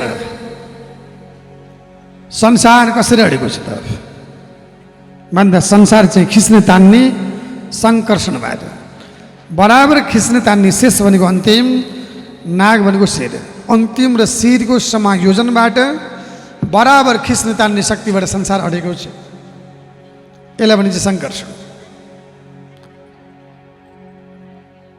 त्यही भएर अहिलेका चाहिँ आधुनिक शिक्षा लिनेहरू जो न्युटनको सिद्धान्त अध्ययन गरेका छन्, चालको तेस्रो नियममा न्युटनले के भनेका छन् भने in every action there is equal but opposite reaction भनेका छन्। क्रिया प्रतिक्रिया बराबर तर विपरीत। संसार चल्ने विपरीत शक्तिले बराबर तान्ने चुम्बक जस्तो त्यसरी अड्या हो संसार। कुनै नागले हात्तीले अडाएको होइन। श्रीमद् भागवतले त्यही भनेको छ। सबभन्दा तल के छ नि भन्दा सबभन्दा तल चाहिँ नरक छ भनेको छ। अब नरक भनेको के हो? कुन कुन व्यक्ति नरक जाने हो? नरक जानका लागि कस्तो कस्तो कर्म गरेर नरक पुगिन्छ भन्ने विषयको लागि नरका नाम भगवान किम परीक्षितले सोध्नुभयो, नरकको नाम के हो? भन्दा जीवनभर अन्याय गरेको, अत्याचार गरेको, हिंसा गरेको, हत्या गरेको, चोरी गरेको, जारी गरेको, पिटारी गरेको नराम्रो कर्मको प्रभावबाट गएर भोग्ने ठाउँको नाम नरक हो। त्यही भएर हामीले गरेका अन्य अत्याचार कर्महरू चाहिँ मेटेर मेटिने कर्मको बीज नाश हुँदैन।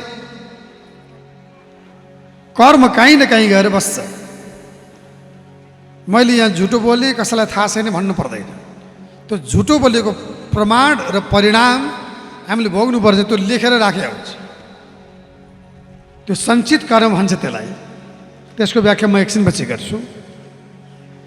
त्यही भएर नराम्रो कर्मको प्रभावबाट भोग गर्ने ठाउँको नाम नरक हो। नरकको नाम के छ भन्दा तामिश्र, अन्धतामिश्र, रौरव, महारौरव, कुम्भिपाग, कालसूत्र, अश्विपत्र, वनशुकर्मुख, अन्धकुव, कृमिभोजन, सद्दंश, तप्तशूनि, वज्रकण्डक, सालमली, वैतरणी, पुयोध, प्राणरोध, विशेषण, लाला, भक्षसार, मियादिन, अभिचय, अयपान, क्षार, कर्दम, रक्षगण, भोजन, शूलप्रत, दण्डसुप, दण्डसुक, अपड, निरोधन, पर्यावर्तन, सूचीमुख गरिकन जम्मा 28वटा प्रधान नरकको नाम उल्लेख गरेका छ। अब यसको व्याख्या धेरै लामो छ। अब विशेष प्रधान नरकहरू कस्तो व्यक्ति कुन नरक जाने भन्दा अर्काको चिज, अर्काको जग्गा जमिन हडपेर खाने त्यो व्यक्ति चाहिँ तामिश्र नरक पर्ने भनेको छ। त्यही भएर अर्काको हक लाग्ने चिजमा कहिले पनि आफ्नो भाव जगाउने काम नगर्नु। बरु आफ्नो एक बित्ता जमिन, 2 हात जमिन यताउता तलमाथि होस्, अरूको चिज चाहिँ लिने काम नगर्नु। नरक गइन्छ भने अर्काको चिजको लोभ नगर्नु। दोस्रो, जो व्यक्ति धोका दिन्छ, विश्वास गर्छन् नि कसैले धोका दिने, तिमीलाई मात्रै भनेको नबनाई भन्यो, अनि तिमीलाई मात्रै भनेको कसैलाई नबनाई, फलानले त तिमीलाई यस्तो भनेको छ नि, हामी त कुरा नलगाउने मान्छे भएर भन्ने कुरा लगाएर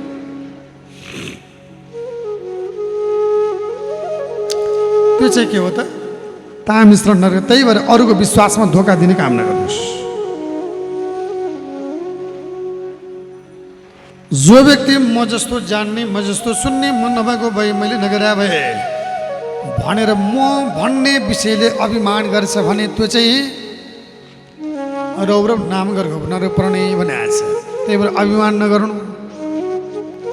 यो शरीर त मेरो होइन, हेर्नुहोस्, नचाहँदै बुढो हुन्छ, नचाहँदै रोगी हुन्छ, नचाहँदै शरीर त मर्छ। यो शरीर आफ्नो अधीनमा छैन, के आफ्नो कन्ट्रोलमा छ संसार? केही पनि चिज मेरो छैन। जो व्यक्ति धूम्रपान, मद्यपान गर्छ भने त्यो चाहिँ अहिपान नरक पर्ने भनेको छ। सुरुटारमा त्यस्ता मान्छे त हुनुहुन्न होला नि। त्यो नभइकन पार्टी चल्दैन, भोजभतेर चल्दैन, व्रतबन्ध चल्दैन। त्यो नभइकन अरू त परे जस्तो नभइकन तीजको दर पनि नचल्ने भयो अहिले। कसैलाई पर्यो क्या हो, के चिज बनाएको होला कुन त्यो खाएपछि इङ्ग्लिस बोल्न मन लाग्ने। नरक पनि जाने, शरीर पनि नाश हुने, पैसा पनि खर्च हुने, इज्जत पनि जाने, त्यस्तो चिज के खाने होला भगवान? के होला त्यो रसमा? जो व्यक्ति मांस भोजन गर्छ भने त्यो चाहिँ प्राणरोध नरक पर्ने भने आछ। अब सुन्नुहोस् है, त्यहाँनिर साहित्यक भयो, मांस भोजन गर्ने प्राणरोध नरक जाने भने आछ। नगर्ने को हुनु होला? खै उठाउनुहोस् त हात। मासु नखाने जति को हुनुहुन्छ? बिचरा आमाहरूले उठाउनु भयो। दाँत नभएको आमाहरूले चबाउनु नभएर छोड्नु भएको त होइन नि।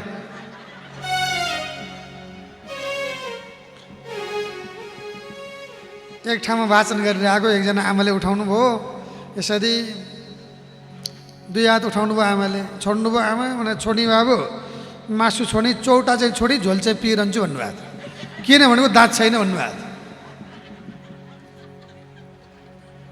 त्यस्तो त होइन नि।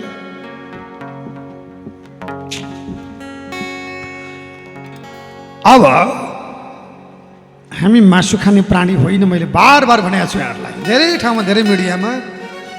मासु खाने प्राणीलाई पसिना आउँदैन, हामीलाई आउँछ। कुकुरलाई, बाघलाई पसिना आउँदैन। मासु खाने प्राणीको छोटो आन्द्रा हाम्रो लामो आन्द्रा हुन्छ। मासु खाने प्राणीको नङ्ग्रा हुन्छ, 4वटा उछिट्टेको दाँत हुन्छ। मासु खाने प्राणीको आयु 15 वर्षभन्दा लामो हुँदैन। यी यावत कुराहरू छन् मासु खाने र नखाने।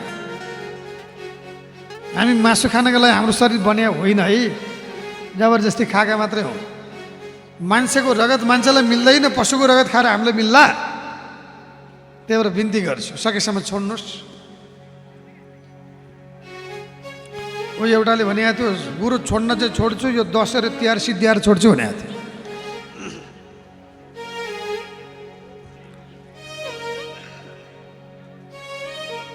अब परीक्षालाई सुखदेव स्वामी भन्नुहुन्छ, त्यही भएर गएर संसारमा अन्याय गर्ने, अत्याचार गर्ने, हिंसा गर्ने, हत्या गर्ने, चोरी गर्ने, जारी गर्ने, यो सबै नरबाट उद्धार हुने बाटो के हो भनिकन भागवत सुन्ने परीक्षाले सुखदेव स्वामीले सँग अत्यन्त गम्भीर बाणीमा नरकबाट मुक्ति प्राप्ति गर्ने बाटोको बारेमा बडो गम्भीर ज्ञान प्रश्न गर्दै हुनुहुन्छ भन्ने प्रसङ्ग यस अध्यायबाट विस्तार गरियो। श्रीमद् भागवत महापुराणको जय। श्रीमद् भागवत महापुराण अन्तर्गत षष्ठ स्कन्धको पहिलो अध्यायको बिचमा निवृत्ति मार्ग कथित आदो भगवता यथा क्रम योग पल्लब्धेन ब्रह्मणा इदे संस्कृति। परीक्षितले सोध्नुभयो, भगवान जीवनभर अन्याय गर्ने, अत्याचार गर्ने, हिंसा गर्ने, हत्या गर्ने, चोरी गर्ने, जारी गर्ने, पैचारी गर्ने, अब यी सबै नरै जान्छन् भन्ने हजुरको मुखारविन्दबाट श्रवण गरेको भगवान जीवनमा गर्न हुँदैन भन्ने काम सबै सम्पन्न गरेर बसेको यो नरकबाट मुक्ति हुने बाटो के हो? अब यो नरकबाट मुक्तिको मार्ग केही छ कि भनिकन बडो गम्भीर बाणीमा सोध्नुभएको थियो। त्यही बेलामा सुखदेव स्वामीले राजा परीक्षितलाई सम्बोधन गरेपछि भन्नुहुन्छ, संसारमा जम्मा 3टा कर्म हुन्छ, ध्यान दिएर सुन्नु होला। 3टा कर्म के कर्म? सञ्चित कर्म, प्रारब्ध कर्म र क्रियमाण कर्म। सञ्चित कर्म भनेको चाहिँ जन्म जन्मान्तरमा हामीले गरेका पुण्य पापका कर्महरू जो चाहिँ सञ्चित भएर बसेका हुन्छन्। हामीले जसरी जीवनभर पैसा कमाउँछौँ, त्यो पैसा कमाएको पैसालाई हामीले ब्याङ्कमा लिएर सङ्कलन गर्छौँ, राख्छौँ, ब्याङ्क ब्यालेन्स गर्छौँ। त्यही ब्यालेन्स भएर बसेको कलेक्टिभ सङ्कलित त्यो चाहिँ कर्मलाई, पापका पुण्यका राम्रा नराम्रा कर्मलाई एक ठाउँमा जम्मा भएका हुन्छन्। ती कर्म चाहिँ तिनै कर्मलाई सञ्चित कर्म भनिन्छ। हामी सबैसँग सञ्चित कर्म छ। जन्म जन्मान्तरमा कति जन्मदेखि चाहिँ सञ्चित कर्म विद्यमान भएर बसेको छ र त्यही कर्मबाट यो जीवनका लागि झिकेर आएको बनेको कर्मलाई प्रारब्ध भनिन्छ। यो जीवनका लागि आएको कर्म, यो जीवनमा भोग्नै पर्ने कर्म। जसरी हामीसँग ब्याङ्कमा 5 लाख छ भने कहीँ गएर आउनु पर्यो, 1 लाख खर्च गर्नु पर्यो भने त्यो झिकेको कर्मलाई चाहिँ के भनिन्छ? 1 लाख झिकेको जस्तो खर्च गरेर आइयो भने यो जीवनलाई जीवनमा भोग्नै पर्ने बनेर आएको सञ्चित कर्मबाट झिकेर आएको भोग्नै पर्ने कर्म जो छ त्यसलाई भनिन्छ प्रारब्ध। त्यही हो भाग्य। अघिल्लो जन्म जे लेखिएको छ त्यो भोग्नु पर्ने त्यो भाग्य, त्यही हो प्रारब्ध कर्म। अर्को हुन्छ क्रियमाण कर्म। क्रियमाण कर्म चाहिँ यो जीवनमा हामीले गरेका कर्म पछिल्लो जीवनमा भोग्नु पर्ने आगामी कर्म, त्यसलाई भनिन्छ क्रियमाण कर्म। सञ्चित कर्म र प्रारब्ध कर्म चाहिँ मेटेर मेटिन्न, क्रियमाण कर्म चाहिँ मेटेर मेटिन्छ। कसरी मेटिन्छ भन्दा भगवानको नामले। जसरी साबुनले, सेम्पोले, स्रबले मैलो पखाल्छ, त्यसै गरिकन हामीसँग विद्यमान क्रिमाण कर्म यो जीवनमा गरेका नराम्रो कर्म चाहिँ यही जीवनमा पखाल्छु भनेर भगवान्को भक्ति गर्न सकिन्छ। ज्ञानले, प्रभुको प्रेमले, भक्तिले, भगवान्को भजनले। त्यही भएर भजन भनेको के हो भने अन्तर हृदयबाट प्रभुको महिमा गाउनु, त्यो चाहिँ भजन हो। मुखले मात्र होइन, हृदयबाट भगवान्को भजन गरिएको छ। योभन्दा अगाडि नजानिदो पाराबाट नजानिकन अन्जानमा नराम्रो कर्म गरियो, अब जानियो गरिन्न, बुझ्यो, जीवन बुझ्यो, परमात्मा बुझ्यो। परमात्माको भजन गरिकन अहिले गरेका यो जीवनमा गरेका नराम्रो कर्म चाहिँ मेट्न सकिन्छ ज्ञानले, भगवान्को भक्ति र भजनले। त्यही भएर फेरि पनि दोहोऱ्याएर भन्छु, क्रियमाण कर्म चाहिँ मेटाएर मेटिन्छ, सञ्चित र प्रारब्ध कर्म मेटाएर मेटिन्न। त्यही भएर यो नराम्रो कर्म, यो जीवनमा गरेका नराम्रो कामलाई मेटाउने भनेको भगवान्को भक्तिभन्दा ठुलो केही छैन, भगवान्को भजनभन्दा केही छैन। त्यही भएर हामीले बार बार भन्ने गर्छौँ, दुईटा कुरा जीवनमा कहिले नभुल्नु। कर्म शुद्धिका लागि, कर्म योगी बन्नका लागि हातमा काम अनि मुखमा राम।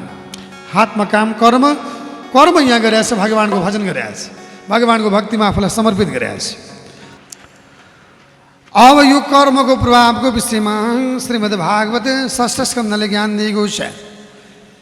जहाँ चाहिँ एकजना अजामिल नाम गरेको ब्राह्मण थिए। अजा भनेको पाप, मिल भनेको मिल्ने, पापसँग मिल्ने। अजा भनेको भगवान्, अमिल भनेको नमिल्ने, अजामिल भन्छ। भगवान्सँग नमिल्ने, पापसँग मिल्ने।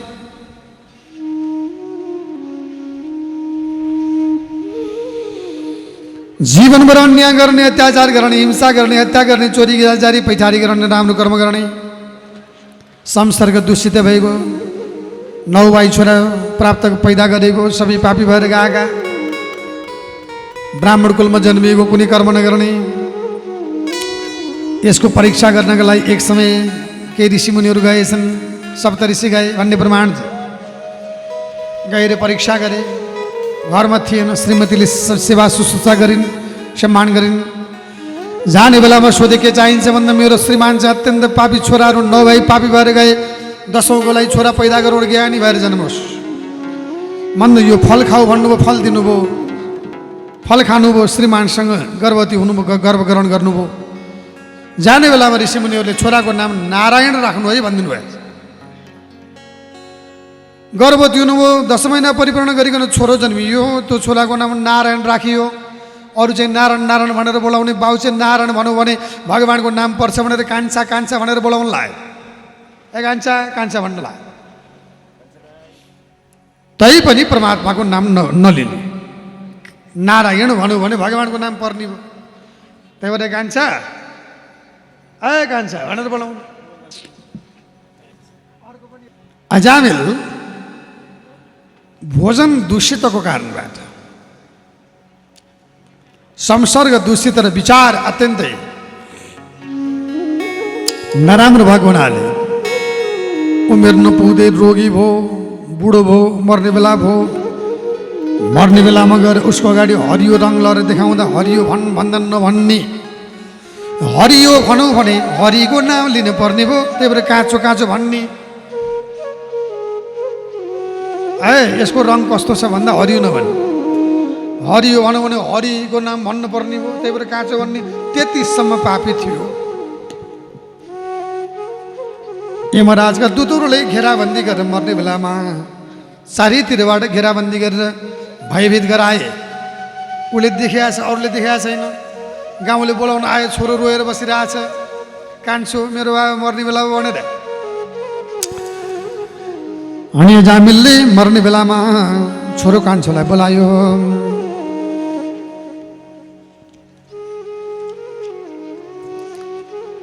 अत्यन्त विक्षिप्त भएर अजामिल छोरोलाई आह्वान गर्दै भन्छन्, दूरे क्रीडनकाशक्तं पुत्रं नारायण वयम्।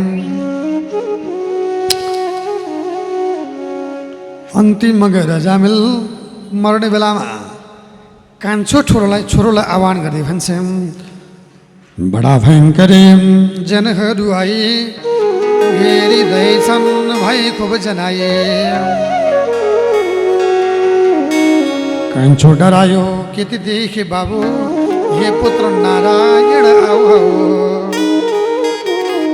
बडा भयङ्कर जनहरू आएर गरेका मलाई त्यति डर लागेछ तिमीलाई कति डर लाग्यो होला मेरो पुत्र नारायण आऊ नारायण आऊ नारायण आऊ भनेर अन्तिममा नारायण आऊ भन्ने शब्द मात्र उच्चारण गरेका थियो आगोले जानी जानी छोए पनि बोल्ने नजानिकन छोए पनि बोल्ने हिउँको चिसोमा जानी जानी गए पनि चिसो लाग्ने नजानी गए पनि चिसो लाग्ने त्यही भएर अन्तिममा गएर भगवान् नारायणलाई बोलाएको परमात्माका दूतहरू टुप्लुकाए भन्न लागे हे यमदूतहरू यसलाई यमलोक लिएर नजानु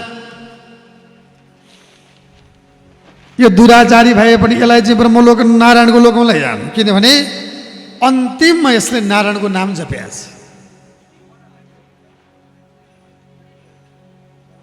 जसले जीवनको अन्त्य नारायण स्मृति जीवनको अन्तिम क्षणमा परमात्माको नाम जपेछ भने त्यो चाहिँ प्रभुको धाममा जान्छ भने र अजामिलले यमदूत र विष्णुदूतको चाहिँ संवाद सुन्यो ऊ मरेन अनि विचार गर्यो भगवान् केही समयपछि ऊ फेरि पुनर्जागृत भयो पुनर्स्वस्थ भयो अनि उसले विचार गर्यो मैले अन्तिममा मर्ने बेलामा छोरालाई नारायण भनेर बोलाउँदा त परमात्मा जोगाउन आउनुभयो भने विष्णुका दूतहरू आयो भने भगवान् मैले जीवनभर परमात्माको सेवा गरेँ भजन गरेँ भने मेरो जीवन कस्तो होला भन्ने सोचेर जीवनै परिवर्तित गर्यो र भगवान्को भक्तिमा लाग्यो र अन्तिममा गएर मुक्त भयो त्यही भएर सबभन्दा ठुलो कुरो सोच परिवर्तन परमात्माको हुनको लागि पनि मनको सङ्कल्प परिवर्तन गर्नु पर्यो यसको अर्को अर्थ भनेको व्यक्ति यो अजामिलले तीनवटा कर्म भोग गरेछ अघिल्लो जन्मको प्रभावमा ऊ चाहिँ अत्यन्त संसर्ग दूषितको प्रभावबाट नराम्रो किसिमबाट वेश्यागमन गरिकन ऊ चाहिँ दोस्रो जन्ममा चाहिँ गएर दासीपति भएर आयो दासीपति अजामिलले भने प्रारब्ध कर्म भोग गर्यो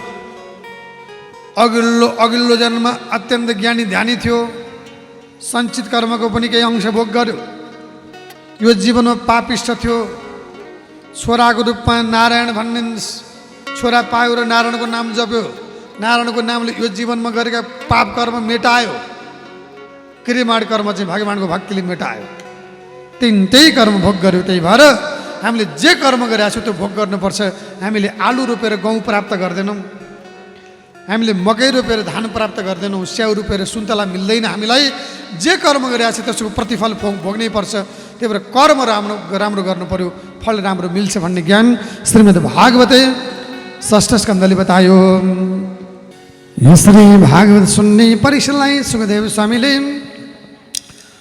कर्म बन्धनमा व्यक्ति परेको हुन्छ कर्मको बीज नाश हुँदैन भनिकन ज्ञान दिनुभयो राजा इन्द्र नाम गरेको राजाले पनि कर्मको प्रभावबाट कर्मको अधीनमा रहेर भगवान्को भक्ति गर्दा पनि अन्तिममा गएर बलशाली ज्ञानीशाली हुने काम भयो जहाँ त्वष्टाका छोरा विश्वरूपले ज्ञान दिँदा ज्ञानी भएर गए अनि गएर चाहिँ दानवहरूले छल गरेर त्वष्टाको छोरा विश्वरूपलाई जो इन्द्रका गुरु बनेका थिए यिनलाई प्रयोग गर्दा इन्द्रले आफ्नै गुरुको हत्या गरे त्यही भएर यहाँनिर दुईवटा कुरा भनेको छु स्वर्गलोकका राजा इन्द्रले पनि जालजेल गरेर गुरुको हत्या गर्ने प्रयत्न गरे हत्या नै गरे त्यही भएर स्वर्ग भनेको घृणित स्थान हो भगवान्का भक्तहरू स्वर्ग जान हुँदैन स्वर्ग जाने इच्छा गर्दैनन् स्वर्ग भनेको भोग गर्ने स्थान हो भन्ने ज्ञान हो स्वर्गमा जालजेल राजनीति हुन्छ त्यही भएर हामीले चाहिँ स्वर्ग जाउँ भगवान् स्वर्ग जाउँ स्वर्ग भनेको भोगको पराकाष्ठा हो भोगको सर्वोच्च स्थान हो भोग होइन भगवान्का भक्तले भोगको इच्छा गर्दैन भोगलाई त्याग गरेपछि मात्र मुक्त भइन्छ स्वर्ग भनेको भोग गर्ने ठाउँ हो त्यहाँ त अनेक किसिमको चाहिँ भोगविलासमा जीवनयापन हुन्छ त्यही भएर हामीले गरेका सामान्य कर्मले चाहिँ धर्म कर्म इत्यादिले चाहिँ यो पुण्यको प्रभावबाट हामीले स्वर्गसम्म चाहिँ मिल्छ त्यो स्वर्गमा गएर भोग गर्ने हो त्यो तर सच्चा भक्त छ नि निष्काम कर्मयोगी, त्यो चाहिँ पुष्टि भक्त भन्छ भागवतले। त्यस्तो भक्त चाहिँ स्वर्गको इच्छा गर्दैन, किनभने उसलाई भोगभन्दा परब्रह्मको बोध गर्ने इच्छा गर्छ, परमात्माको प्राप्ति गर्ने इच्छा गर्छ। त्यसलाई मुमुक्षु भन्ने चलन छ। मुमुक्षु जो मोक्षाभिलाष छ। स्वर्ग भनेको मोक्षको स्थान होइन। अरू धर्म दर्शनले मोक्षको कुरा कल्पना पनि गरेका छैन, स्वर्ग नरकको मात्र कुरा गर्ने गरेका छन्। अरू धर्म दर्शनले, हाम्रो धर्म दर्शनले मात्रै परमधामको कल्पना गरेका छ। अब ऋषेश्वरी सौनक आदिलाई सुतपुराणी भन्नुहुन्छ। अनि पछि गएर यिनै इन्द्रलाई त्यो कर्मको प्रतिफल भोग्नु पर्ने भयो र त्वष्टाले आफ्नो छोरो वृत्रासुर तयार गरेर इन्द्रलाई स्वर्गबाट हटाएर वृत्रासुरले स्वर्गमा राज्य गरेको प्रमाण छ अरे। पछि गएर इन्द्रले त्यही दधिची ऋषिको हाड ल्याएर अनि गएर त्यो हाडको प्रभावबाट गरेर वृत्रासुरको हत्या गर्ने काम गरे भन्ने प्रमाण छ। यसबाट दुईटा ज्ञान, राजनीतिमा उछिन पाच्ने हुन्छ। राजनीति भनेको सत्ताको खेल हो। जो इन्द्रले पनि आफ्नो स्वर्गको रक्षाका लागि, सत्ताको रक्षाका लागि अनेक प्रपञ्च रचेका छन्। त्यही भएर स्वर्ग भनेको चाहिँ प्रपञ्च रच्ने ठाउँ भन्ने ज्ञान हो यो। दोस्रो ज्ञान चाहिँ दधिचीले अर्काको हितको लागि, बहुजन हिताय बहुजन सुखाय भन्छन्। धेरैजनको हितको लागि, धेरैजनको सुखको लागि आफ्नो जीवन आहुति दिए, त्योभन्दा ठुलो दान संसारमा केही हुँदैन। दान भनेको दिनु। त्यसैले म भन्छु तपाईँ दानी भन्नुहोस्, हामी दानी बनौँ। दान भने चाहिँ कतिपयले बुझ्छन्, यहाँ मिडियामा चाहिँ मैले यति प्रयोग भने अनि कमेन्ट आउन थाल्छ, खालि दान गर भन्यो। पहिला बुझ्नुहोस् म के भन्न खोज्दैछु। मलाई यहाँबाट हेर्ने भक्त सज्जनलाई पनि भन्छु, दान गर्ने भने मैले पैसा दान गर्नु भने त छैन। दानको अर्थ दिनु, दिए त्यति दान हो। जसले दिन्छ त्यो दान। दिने के दिने? मन दिने भनेको पैसा मात्र दिने भने हामीसँग दिने कुरा धेरै धेरै छ। के दिने? कोही भेट भयो भने पहिले सम्मान दिने, यही हो दिनु, दान। कोही भेट भयो मुस्कान दिनु, नरिसाइकन हाँसेर सम्मान दिनु, त्यही हो दान। कोही भेट भयो भने अरूको प्रशंसा दिनु, अरूको कुरा नकाट्नु, त्यही हो दान। भगवानको भक्तिमा भजन गाउनु, मुखले अरूको सेवा चाहिँ भाव सदैव प्रशंसा गर्नु, हातले सेवा गर्नु, पाउले तीर्थव्रत गर्नु, अनि अरूको हितका लागि सदैव यो भाव, यो जीवन समर्पित गर्नु, त्यही हो दान। हामीले यहाँ बसेर प्रवचन दिएका छौँ, राम्रा कुराहरू सिकाएका छौँ, यही हो दान। त्यही भएर जीवनमा दान भनेको पैसा मात्र दिने भन्ने कुरा होइन। दानका धेरै आयाम। हामी भन्दा चाहिँ योगदान भन्ने गर्छौँ नि, योगदान त्यो पनि दान हो। समाजमा सेवा गर्नु त्यो दान होइन।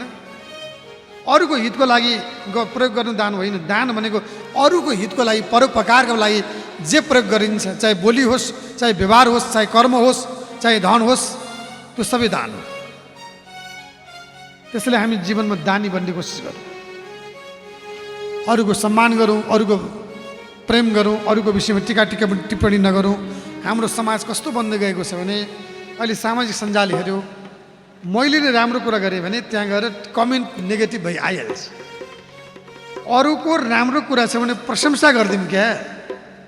हाम्रो समाजको प्रवृत्ति र सोच कहाँ जाँदैछ? अरूले राम्रो काम गरिरहेका छन् भने प्रशंसा गरिदिउँ, हौसला दिने काम गरौँ, खुट्टा तान्ने काम नगरौँ कि आफूले गरेर देखाऊँ। हामी आफू पनि नगर्ने। अनि कसैले राम्रो काम गर्यो भने टीका टिप्पणी कमेन्ट अनेक किसिमका नराम्रा कुराहरू, भए नभएका कुरा, सुझ्नु छैन, बुझ्नु छैन, केही छैन, थाहा छैन, अनि फलानु यस्तो अरे, फलानु उस्तो अरे। मेरो अनुरोध छ, हाम्रो ऋषिमुनिहरूले, हाम्रो धर्मले, हाम्रो संस्कारले त्यो सिकाएको होइन सज्जनहरू।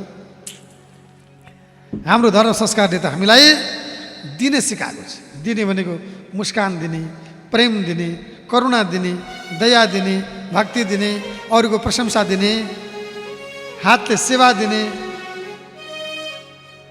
आफ्नो जीवन नै त्यसका लागि समर्पित गर्ने, त्यही हो दान। दधिचीको दान त्यति ठुलो दान, सर्वोच्च दान। भागवतले सर्वोच्च दान भनेको छ। अनि वृत्रासुरले गरेको भक्ति चाहिँ सर्वोच्च भक्ति छ।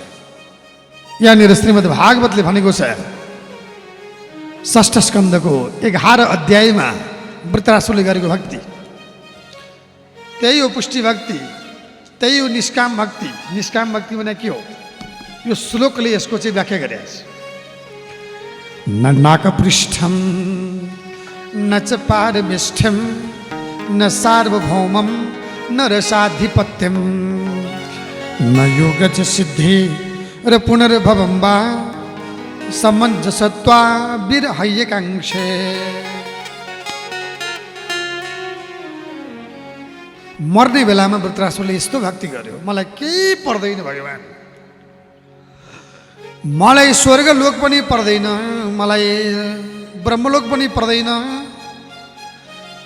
मलाई आधिपत्य विश्वको आधिपत्य जमाउनु पनि छैन, दिग्विजय गर्नु पनि छैन, मलाई साम्राज्य पनि चाहिन्न, मलाई जग्गा जमिन घर वैभव, मलाई स्वास्थ्यको पनि प्रवाह छैन, यति मात्र कि भगवान् मलाई मुक्तिको पनि चाहना छैन, मलाई मुक्तिको अभिलाषा पनि छैन, मलाई त केवल हजुरको नाम यो हृदयमा विराजमान गर्न पाए, हजुरको नाम यो हृदयमा अङ्कित गर्न पाए, हजुरको नाम मेरो चित्तमा सदैव समर्पित गर्न पाए, मेरो जीवनको अभिलाषा भनेको यही हो। सच्चा भक्तले भन्ने यति हो, यही निष्काम भक्ति भने। मैले लड्डु त चढाएँ, भगवान्ले मलाई यो पुरा गरिदिनुहोस्, त्यो कामनायुक्त भयो, त्यो चाहिँ भएन। त्यो भक्त कहिले पनि मुक्त हुँदैन। जसले कुनै पनि चाहना गर्दैन, कामना गर्दैन, त्यो भक्त मात्र निष्काम कर्मयोगी हो, त्यो भक्त मात्र मुक्त हुन्छ। त्यही भएर मुक्तिको उत्कट अभिलाषा छ भने केही नमाग्नु, कामना त्याग गर्नु। वृत्रासुरले कामना त्याग गरेर अन्तिममा गएर मुक्त भयो। कामना युक्त भएका इन्द्र मुक्त भएनन्, स्वर्गमा बसे। त्यही भएर यहाँ स्वर्ग र परमधामको द्वन्द्व, वृत्रासुर र इन्द्रको द्वन्द्व, यानिको भगवत भक्ति र सांसारिक काम्य कर्मको द्वन्द्व, यसमा भगवत भक्तिको सर्वोच्चताको बारेमा र इन्द्रभन्दा वृत्रासुरको चाहिँ उच्च स्थानको बारेमा श्रीमद् भागवतले विशिष्ट ज्ञान दिएको छ। त्यही भएर भगवान्को भक्तिभन्दा प्रेमभन्दा ठुलो संसारमा केही छैन। राजा परीक्षलाई सुखदेव स्वयं बताउनु भयो। महाराज परीक्षलाई सुखदेव स्वामी भगवान परब्रह्म परमात्मा प्रभुको दिव्य महिमाको बारेमा बडो गम्भीर वाणीमा सम्बोधन गर्नुभएको छ। अब यो वृत्रासुर अघिल्लो जन्ममा एउटा चित्रकेतु नाम गरेको राजा, जसले सन्तान नहुँदाखेरि गुरुहरूलाई बोलाएर एक एक गरेर सन्तान पैदा गरेको छोरो मरेको, त्यही छोरोको वियोगमा रुँदा रुँदा अत्यन्त विक्षिप्त हुँदाखेरि छोरोलाई गुरुहरूले पुनर्जीवित गराएको र छोरोले ज्ञान दिएको, यो जीवन केही होइन, तिम्रो छोरो म होइन है, कसैको छोरो कोही हुन सक्दैन, त्यस्ता तिम्रो छोरो म, कति कति कति जन्म तिम्रो छोरो म, कहिले तिम्रो छोरो म, कहिले मेरो छोरो तिमी, यो संसार कोही कसैको पनि अधीनमा छैन, तिमी भनेको आत्मा हो, तिम्रो शरीर त तिम्रो होइन भन्ने ज्ञान दिएपछि चित्रकेतु राजा अन्तिम गएर शङ्करषणको भक्ति गरेर अगाडि बढेको। सांसारिक कामकर्म भावबाट अघोरी महाअघोरी भगवान् शङ्करलाई सभाका बिचमा अपमान गर्दा पार्वतीले श्राप दिँदाखेरि त्यही चित्रकेतु राजा कर्म चाहिँ भगवत भक्तिमा लागेको, तर बाह्य रूपमा चाहिँ भगवान्को भक्ति गरेको, तर कर्म चाहिँ प्रभुलाई अपमान गर्ने रहेछ। त दानव बन्नु पर्छ भन्ने श्राप दिनुभयो पार्वतीले। त्यही अघिल्लो जन्मको श्रापको प्रभावबाट अहिले चित्रकेतु चाहिँ वृत्रासुर भएर जन्म लिए र अघिल्लो जन्मको प्रभावबाट गएर चाहिँ भगवान्को भक्तिको प्रभावबाट बल्ल बल्ल मुक्त भएको। त्यही भएर यसको सार के हो भने अघिल्लो जन्म गरेका कर्म नै तपाईँको पछिल्लो जन्ममा त्यही कर्मको भोग गर्नुपर्छ। त्यही हो प्रारब्ध कर्म। लिखितम अपि ललाटे पूर्जितम का समर्थ, निधारमा लेखेर आएको कुरा मेटाएर मेटिन्न। जसको भाव नै भाग्य नै त्यही लिएर आएछ त के गर्ने। त्यही भएर जीवनलाई बुझ्ने कोसिस गर्नुपर्छ। पछिल्लो जीवनमा राम्रो उपलब्धि हासिल गर्न अहिलेको जीवनलाई बदल्नुहोस्, कर्म बदल्नुहोस्, कर्म बदल्नका लागि मन बदल्नुहोस्, मन बदल्नका लागि सङ्कल्प बदल्नुहोस्। ईश्वरी बन्नका लागि पनि मन बदल्न पर्छ। श्रीमद् भागवतको 6 स्कन्धको 7 जस्तो कर्म गरौँ त्यही फल मिल्छ, त्यो कर्मको प्रतिफल मिल्छ, कर्मको बीज नाश हुँदैन भन्ने ज्ञान श्रीमद् भागवतको श्रवण गर्ने महाराज परिषदलाई सुखदेव स्वामी गङ्गाधरको सान्निध्य भगवान परमात्माको दिव्य महिमाको बारेमा बडो गम्भीर ज्ञान दिलाउँदै हुनुहुन्छ भन्ने प्रसङ्ग यस अध्यायबाट विस्तार गरियो। श्रीमद् भागवत महापुराणको जय हो। अब यो श्रीमद् भागवत महापुराण अन्तर्गत सप्तम स्कन्धको पहिलो अध्यायको विषयमा भागवत सुन्ने महाराज परिषदलाई सुखदेव स्वामी गङ्गाधरको सान्निध्य भगवान परब्रह्म परमात्मा प्रभुको महिमाको बारेमा बडो गम्भीर ज्ञान दिनुभएको छ। अब सप्तम स्कन्ध भागवतले ज्ञान र विज्ञानको द्वन्द्व देखाएको छ। ज्ञान र विज्ञानको द्वन्द्व भनेको चाहिँ के हो त भन्दा अध्यात्मवाद र भौतिकवादको द्वन्द्व हो। अध्यात्मवादको वकालत प्रहलादले गर्नुभएको छ, भौतिकवादको वकालत हिरण्यकश्यपले गरेको छ। जहाँ भौतिक चिजबिज देखिन्छ, चमत्कारी हुन्छ, क्षणभरमा सिद्धिन्छ, तर आध्यात्मिक चिज भनेको अनन्तकालसम्म रहन्छ, त्यसको चाहिँ एक दिन विजय सुनिश्चित छ। त्यही भएर हाम्रो जीवनमा अध्यात्मको अंश र भौतिकताको अंश पनि हुनुपर्छ, तर आध्यात्मिकताको अंशको प्रभुत्व बढ्यो भने जीवन अत्यन्त आनन्दमय हुन्छ भन्ने ज्ञान चाहिँ श्रीमद् भागवत सप्तम स्कन्धले बताएको छ। भौतिक चिजबिज नचाहिने होइन, चाहिन्छ, घर चाहिन्छ, गाडी चाहिन्छ, दौलत धन सम्पत्ति चाहिएला, त्यसै गरी त्यसको व्यवस्थापनका लागि पनि अर्को चिज चाहिन्छ। मस्तिष्क राम्रो हुनु पर्यो, प्रफुल्ल हुनु पर्यो, प्रसन्न हुनु पर्यो, सुख दुखे समय कृत्वा लाभालाभ जय जय भन्नुभएको छ नि भगवान्। सुख दुःख समय कृत्वा लाभो जय जयो। लाभमा हानिमा जयमा पराजयमा सुखमा दुःखमा पनि उस्तै बन्न सक्यो। त्यो चाहिँ केले दिन्छ भन्दाखेरि त्यो चाहिँ अध्यात्मको अंशले दिन्छ। त्यही भएर अध्यात्मवादी बन्नु, हिरण्य भनेको सुन सम्पत्ति धन इत्यादि, कश्यप भनेको लालसा, पलङ, कश्यपको अर्थ हुन्छ पलङ। पैसालाई ओछ्याएर पैसा नै सर्वसर्व ठानेर गाडी बढ्ने त्यो चिन्तनलाई हिरण्यकश्यप भनिन्छ। प्रहलाद भनेको चाहिँ भनेको उत्कृष्ट, लाद भनेको आनन्द, सर्वोत्कृष्ट आनन्द, परमानन्द। त्यो आनन्दको मार्गमा अगाडि बढ्ने जो चाहिँ छ त्यो अध्यात्मवादी। अघि नै मैले भने नि सुख दुखे समय कृत्वा लाभालाभ जया जयो भने नि सबै अवस्थामा उस्तै बन्न सक्ने, लाभमा पनि हानिमा पनि सुखमा पनि दुःखमा पनि जयमा पनि पराजयमा पनि कहिले विचलित नहुने। समुद्र जस्तो के, समुद्रमा जति पानी परे पनि बढ्दैन, जति पानी नपरे पनि घट्दैन। समुद्र उस्तै हुन्छ, हामी पनि उस्तै बन्न सक्नुपर्छ। त्यो चाहिँ अध्यात्मले दिन्छ ज्ञान। अध्यात्ममा जानका लागि के चाहिन्छ? फेरि पनि भक्ति चाहिन्छ। भक्तिमा जान के चाहिन्छ? के चाहिन्छ? पहिले म कतिचोटि भन्नु के चाहिन्छ? सङ्कल्प। सङ्कल्प चाहियो। म यस्तो बन्छु है, म बनेरै छोड्छु भन्ने भित्रैबाट सङ्कल्प भयो भने त्यो सङ्कल्प पुरा गर्नका लागि तपाईँ तीव्र प्रयत्न गर्नुहुन्छ। सङ्कल्प पुरा गर्नका लागि सङ्कल्प पुरा गर्न के हुन्छ? तीव्र प्रयत्न हुन्छ।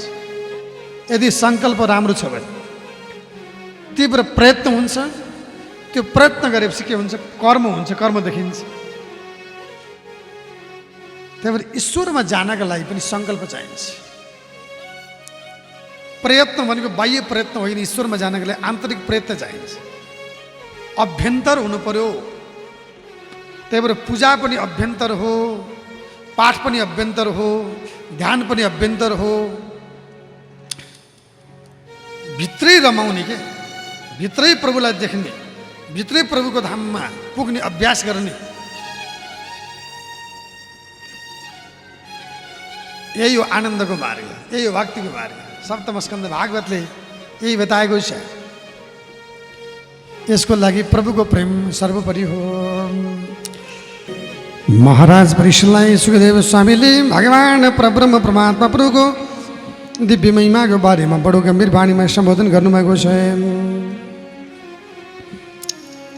सम प्रिय सूर्यदेव ब्रह्मन् भूतानां भगवान् स्वयं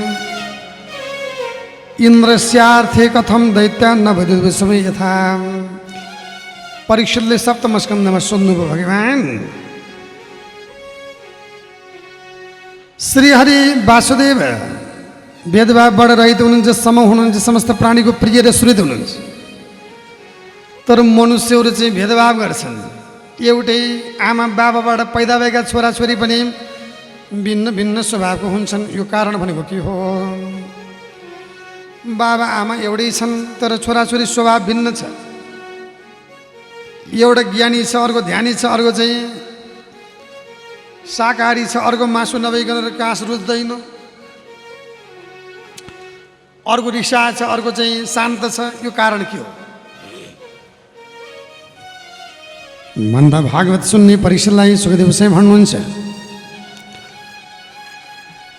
सत्वं रजस्तम इति प्रकृति नात्मनो गुणा।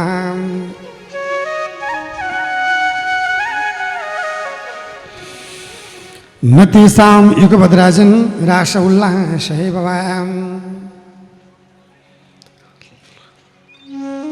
संसारमा यानि कि प्रकृतिमा जम्मा तीनवटा गुण विद्यमान हो, सत्वगुण, रजोगुण र तमोगुण। यो सत्वगुण, रजोगुण, तमोगुण सबै मनुष्यमा पनि विद्यमान छ। त्यो गुण जसमा जे बढी छ त्यो व्यक्तिको स्वभाव त्यस्तै हुन्छ।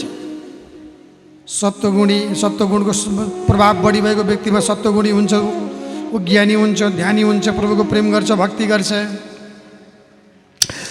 अब रजोगुण भएको व्यक्ति घमण्ड गर्छ, अभिमान गर्छ, म जस्तो जान्ने सुन्ने कोही छैन भन्छ। तमोगुण भएको व्यक्ति चाहिँ हिंसा गर्छ, हत्या, चोरी, जारी, पैसारी गर्छ। एउटै व्यक्तिबाट, एउटै आमा बाबा एकै भए पनि छोराछोरीको एक गुणको प्रभावबाट भिन्न भिन्न स्वभाव हुन्छ।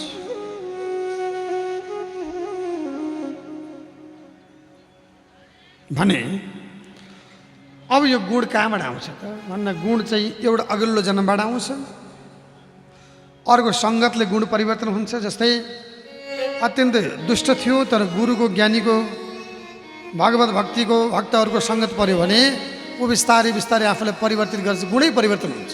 सङ्गत राम्रो गर्नु त्यही भएर। तेस्रो, अध्ययनले उसको जस्तो पढाइ छ ऊ त्यस्तै गर्छ। स्कुलिङ भन्छन् नि अङ्ग्रेजीमा, जस्तो स्कुलिङ छ, जस्तो पढाइ छ ऊ त्यही भन्छ। त्यही भएर राम्रो विषयको अध्ययन गर्नुहोस्। मेरो अनुरोध छ, मलाई चाहिँ मेरो अनुरोध के छ भने, मलाई चाहिँ टेलिभिजनबाट हेर्नुहुने, के अरे यो प्रविधिको माध्यमबाट हेर्नुहुने सज्जनहरूलाई पनि राम्रो चिजको सङ्ग्रह गर्नुहोस् भन्छु म। हाम्रो यो मोबाइलमा पनि, फेसबुकमा पनि हामी कसको घर बिग्रिएको छ, कसको बुढाबुढी झगडा गरेको छ, कसको नराम्रो, कसैले अपशब्द बोलेको छ, कसले अङ्ग प्रदर्शन गरेको छ, यस्ता कुरामा हाम्रो ध्यान जान्छ बढी। कसले ज्ञानका कुरा गरेको छ, कसले जीवनका कुरा गरेको छ, कसको जगतको कुरा गरेको छ, योतिर हाम्रो ध्यान कम जान्छ। त्यही भएर मैले भन्न खोजेको कुरा के भने, हामीले ध्यान केतिर लैजानु पर्यो सज्जनहरू भने, राम्रा कुरामा, राम्रो कुरामा ध्यान लग्यो भने तपाईँको सोच्ने शक्ति, तपाईँको मस्तिष्क र विचारमा सकारात्मकताको बिस्तारै बिस्तारै बिस्तारै बिस्तारै उदय भइरहेको हुन्छ। हामीले सोच्छौँ कि अर्काको नराम्रो कुरा देखेर, अर्काको नराम्रो कमेन्ट गरेर हामी महान बन्छौँ। हामीले त अर्कालाई नराम्रो चाहिँ टिका टिप्पणी गरेर आफ्नो जीवन बर्बाद गरिरहेछौँ। विचार गर्नुहोस् त, हामीमा नकारात्मकताको उदय भइरहेछ। हाम्रो दिमागमा नेगेटिभ मात्र कुरा आएछ। त्यो नेगेटिभ मात्र कुरा आउनु भनेको कसलाई घाटा हो? जसको विरोध गरिएको छ त्यसलाई घाटा होइन, जसले विरोध गर्छ त्यसलाई घाटा हुन्छ। यो कुरा हाम्रा सज्जनहरूले जान्नु पर्यो।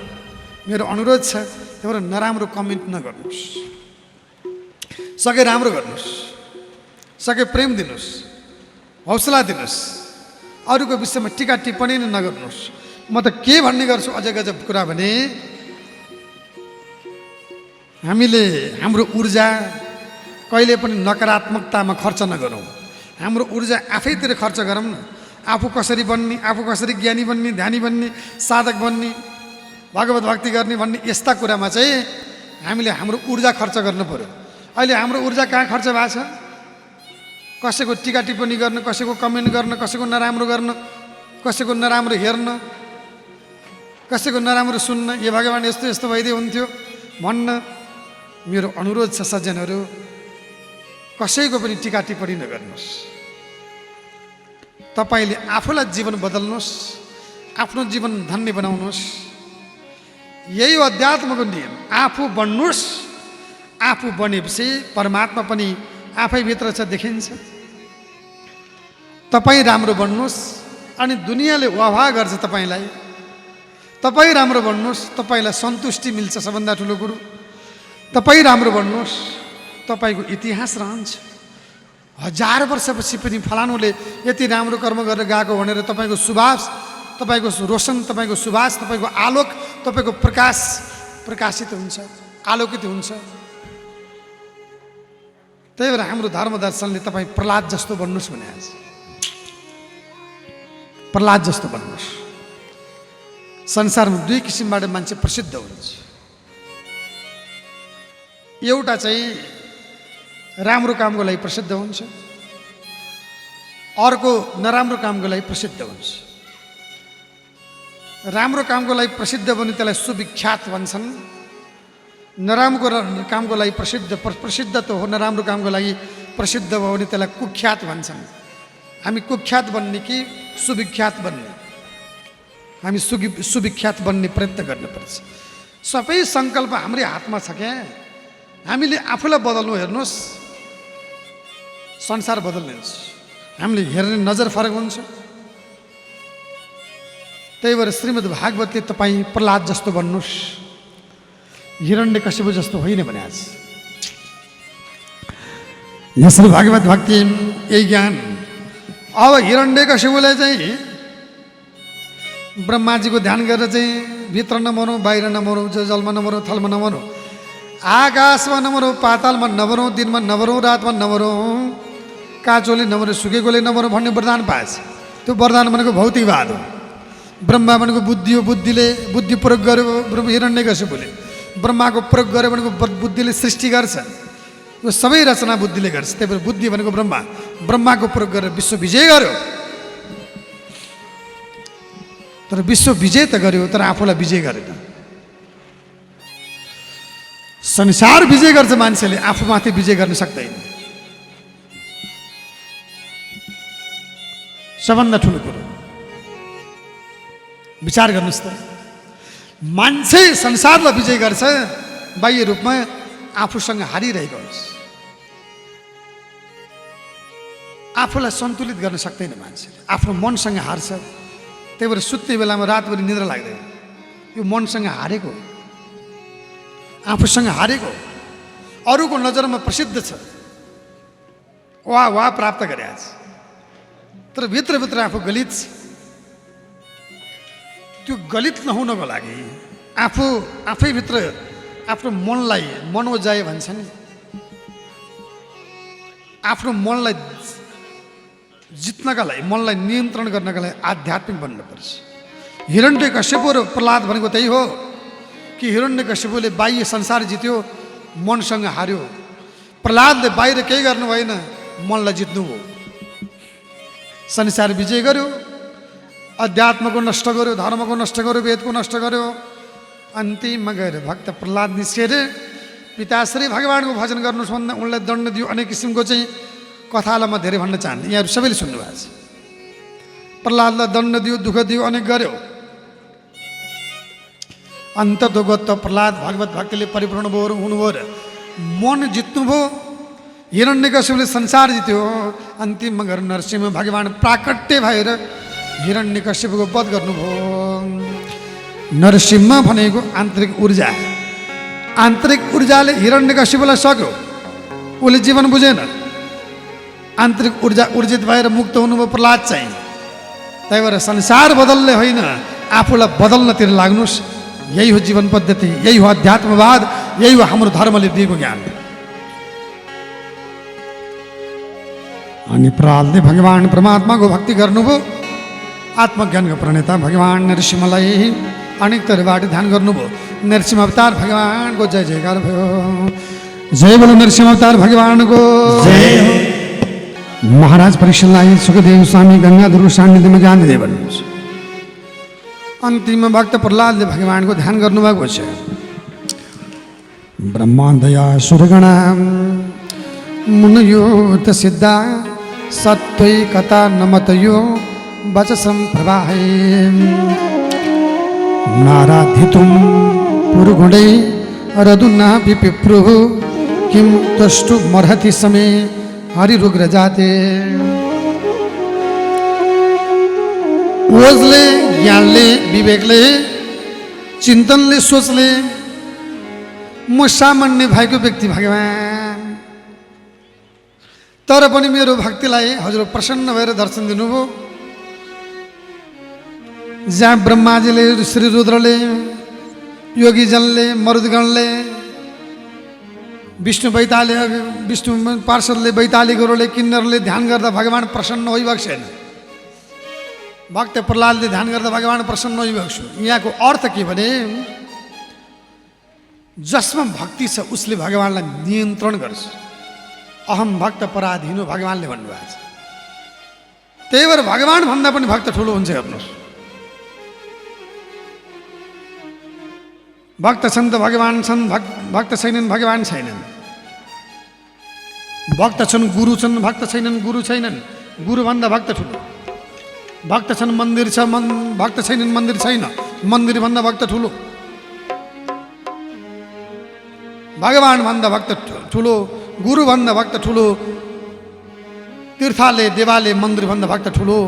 त्यही भक्तको स्थान भनेको सर्वोच्च छ। कसैले गर्दा पनि भगवान नरसिंहको तेज शान्त गर्न सकेन। भक्त प्रहलादले शान्त गर्नु। समर्पण के खोट रहित निश्चल भावबाट जसले प्रभुको प्रेम गर्छ त्यही नै हो भक्ति। जसले पूर्ण विश्वास गर्छ भगवानमा त्यसलाई श्रद्धा भनिन्छ। त्यो श्रद्धा, समर्पण, प्रेम जसमा छ त्यो नै हो भक्ति। भक्त प्रहलादले परमात्माको दर्शन गर्नुभयो। अध्यात्मवादले विजय गर्यो। भौतिकवादी सोच भएको हिरण्यकश्यपको हार भयो। त्यही भएर अध्यात्मको अंशले तपाईँको मस्तिष्क, तपाईँको जीवनलाई नेतृत्व गर्नुपर्छ। अध्यात्मवादी गुणले तपाईँलाई ओतप्रोत गराउनुपर्छ। त्यसको लागि अरूले होइन, गुरुले होइन, कुनै शास्त्र अध्ययन गरेर होइन, आफैलाई बदल्ने कोसिस गर्नुपर्छ। यसरी भागवत सुन्ने परीक्षितलाई सुखदेव स्वामी भगवान परब्रह्म परमात्मा प्रभुको दिव्य महिमाको बारेमा बडो गम्भीर वाणीमा सम्बोधन गर्दै हुनुहुन्छ भन्ने प्रसङ्ग यस अध्यायबाट विस्तार गरियो। श्रीमद् भागवत महापुराणको जय। हस्त समादरणीय भक्त सज्जन, आदरणीय आमा लक्ष्मी कार्की, छोरा मनोज, बुहारी रन्जु कार्की लगायत कार्की परिवार, सूर्य विनायक नगरपालिका वडा नम्बर 1 सिरुटार भक्तपुरबाट सकल पितृको वैकुण्ठवास, विशेषतः परमधामवासी पिताजी कृष्ण हरि कार्कीको वैकुण्ठवासको कामना गर्दै सकल पितृको सायुज्यता कैवल्य प्राप्ति होस् मुक्ति होस् भन्ने कामना गर्दै आयोजना गरिएको यो अनुष्ठान आज तेस्रो दिन दिवाकालीन प्रवचन यही समाप्त भएको छ। ओम पूर्णमदः पूर्णमिदं पूर्णात् पूर्णमुदच्यते पूर्णस्य पूर्णमादाय पूर्णमेवावशिष्यते। हरि ओम तत्सत्। नारायण।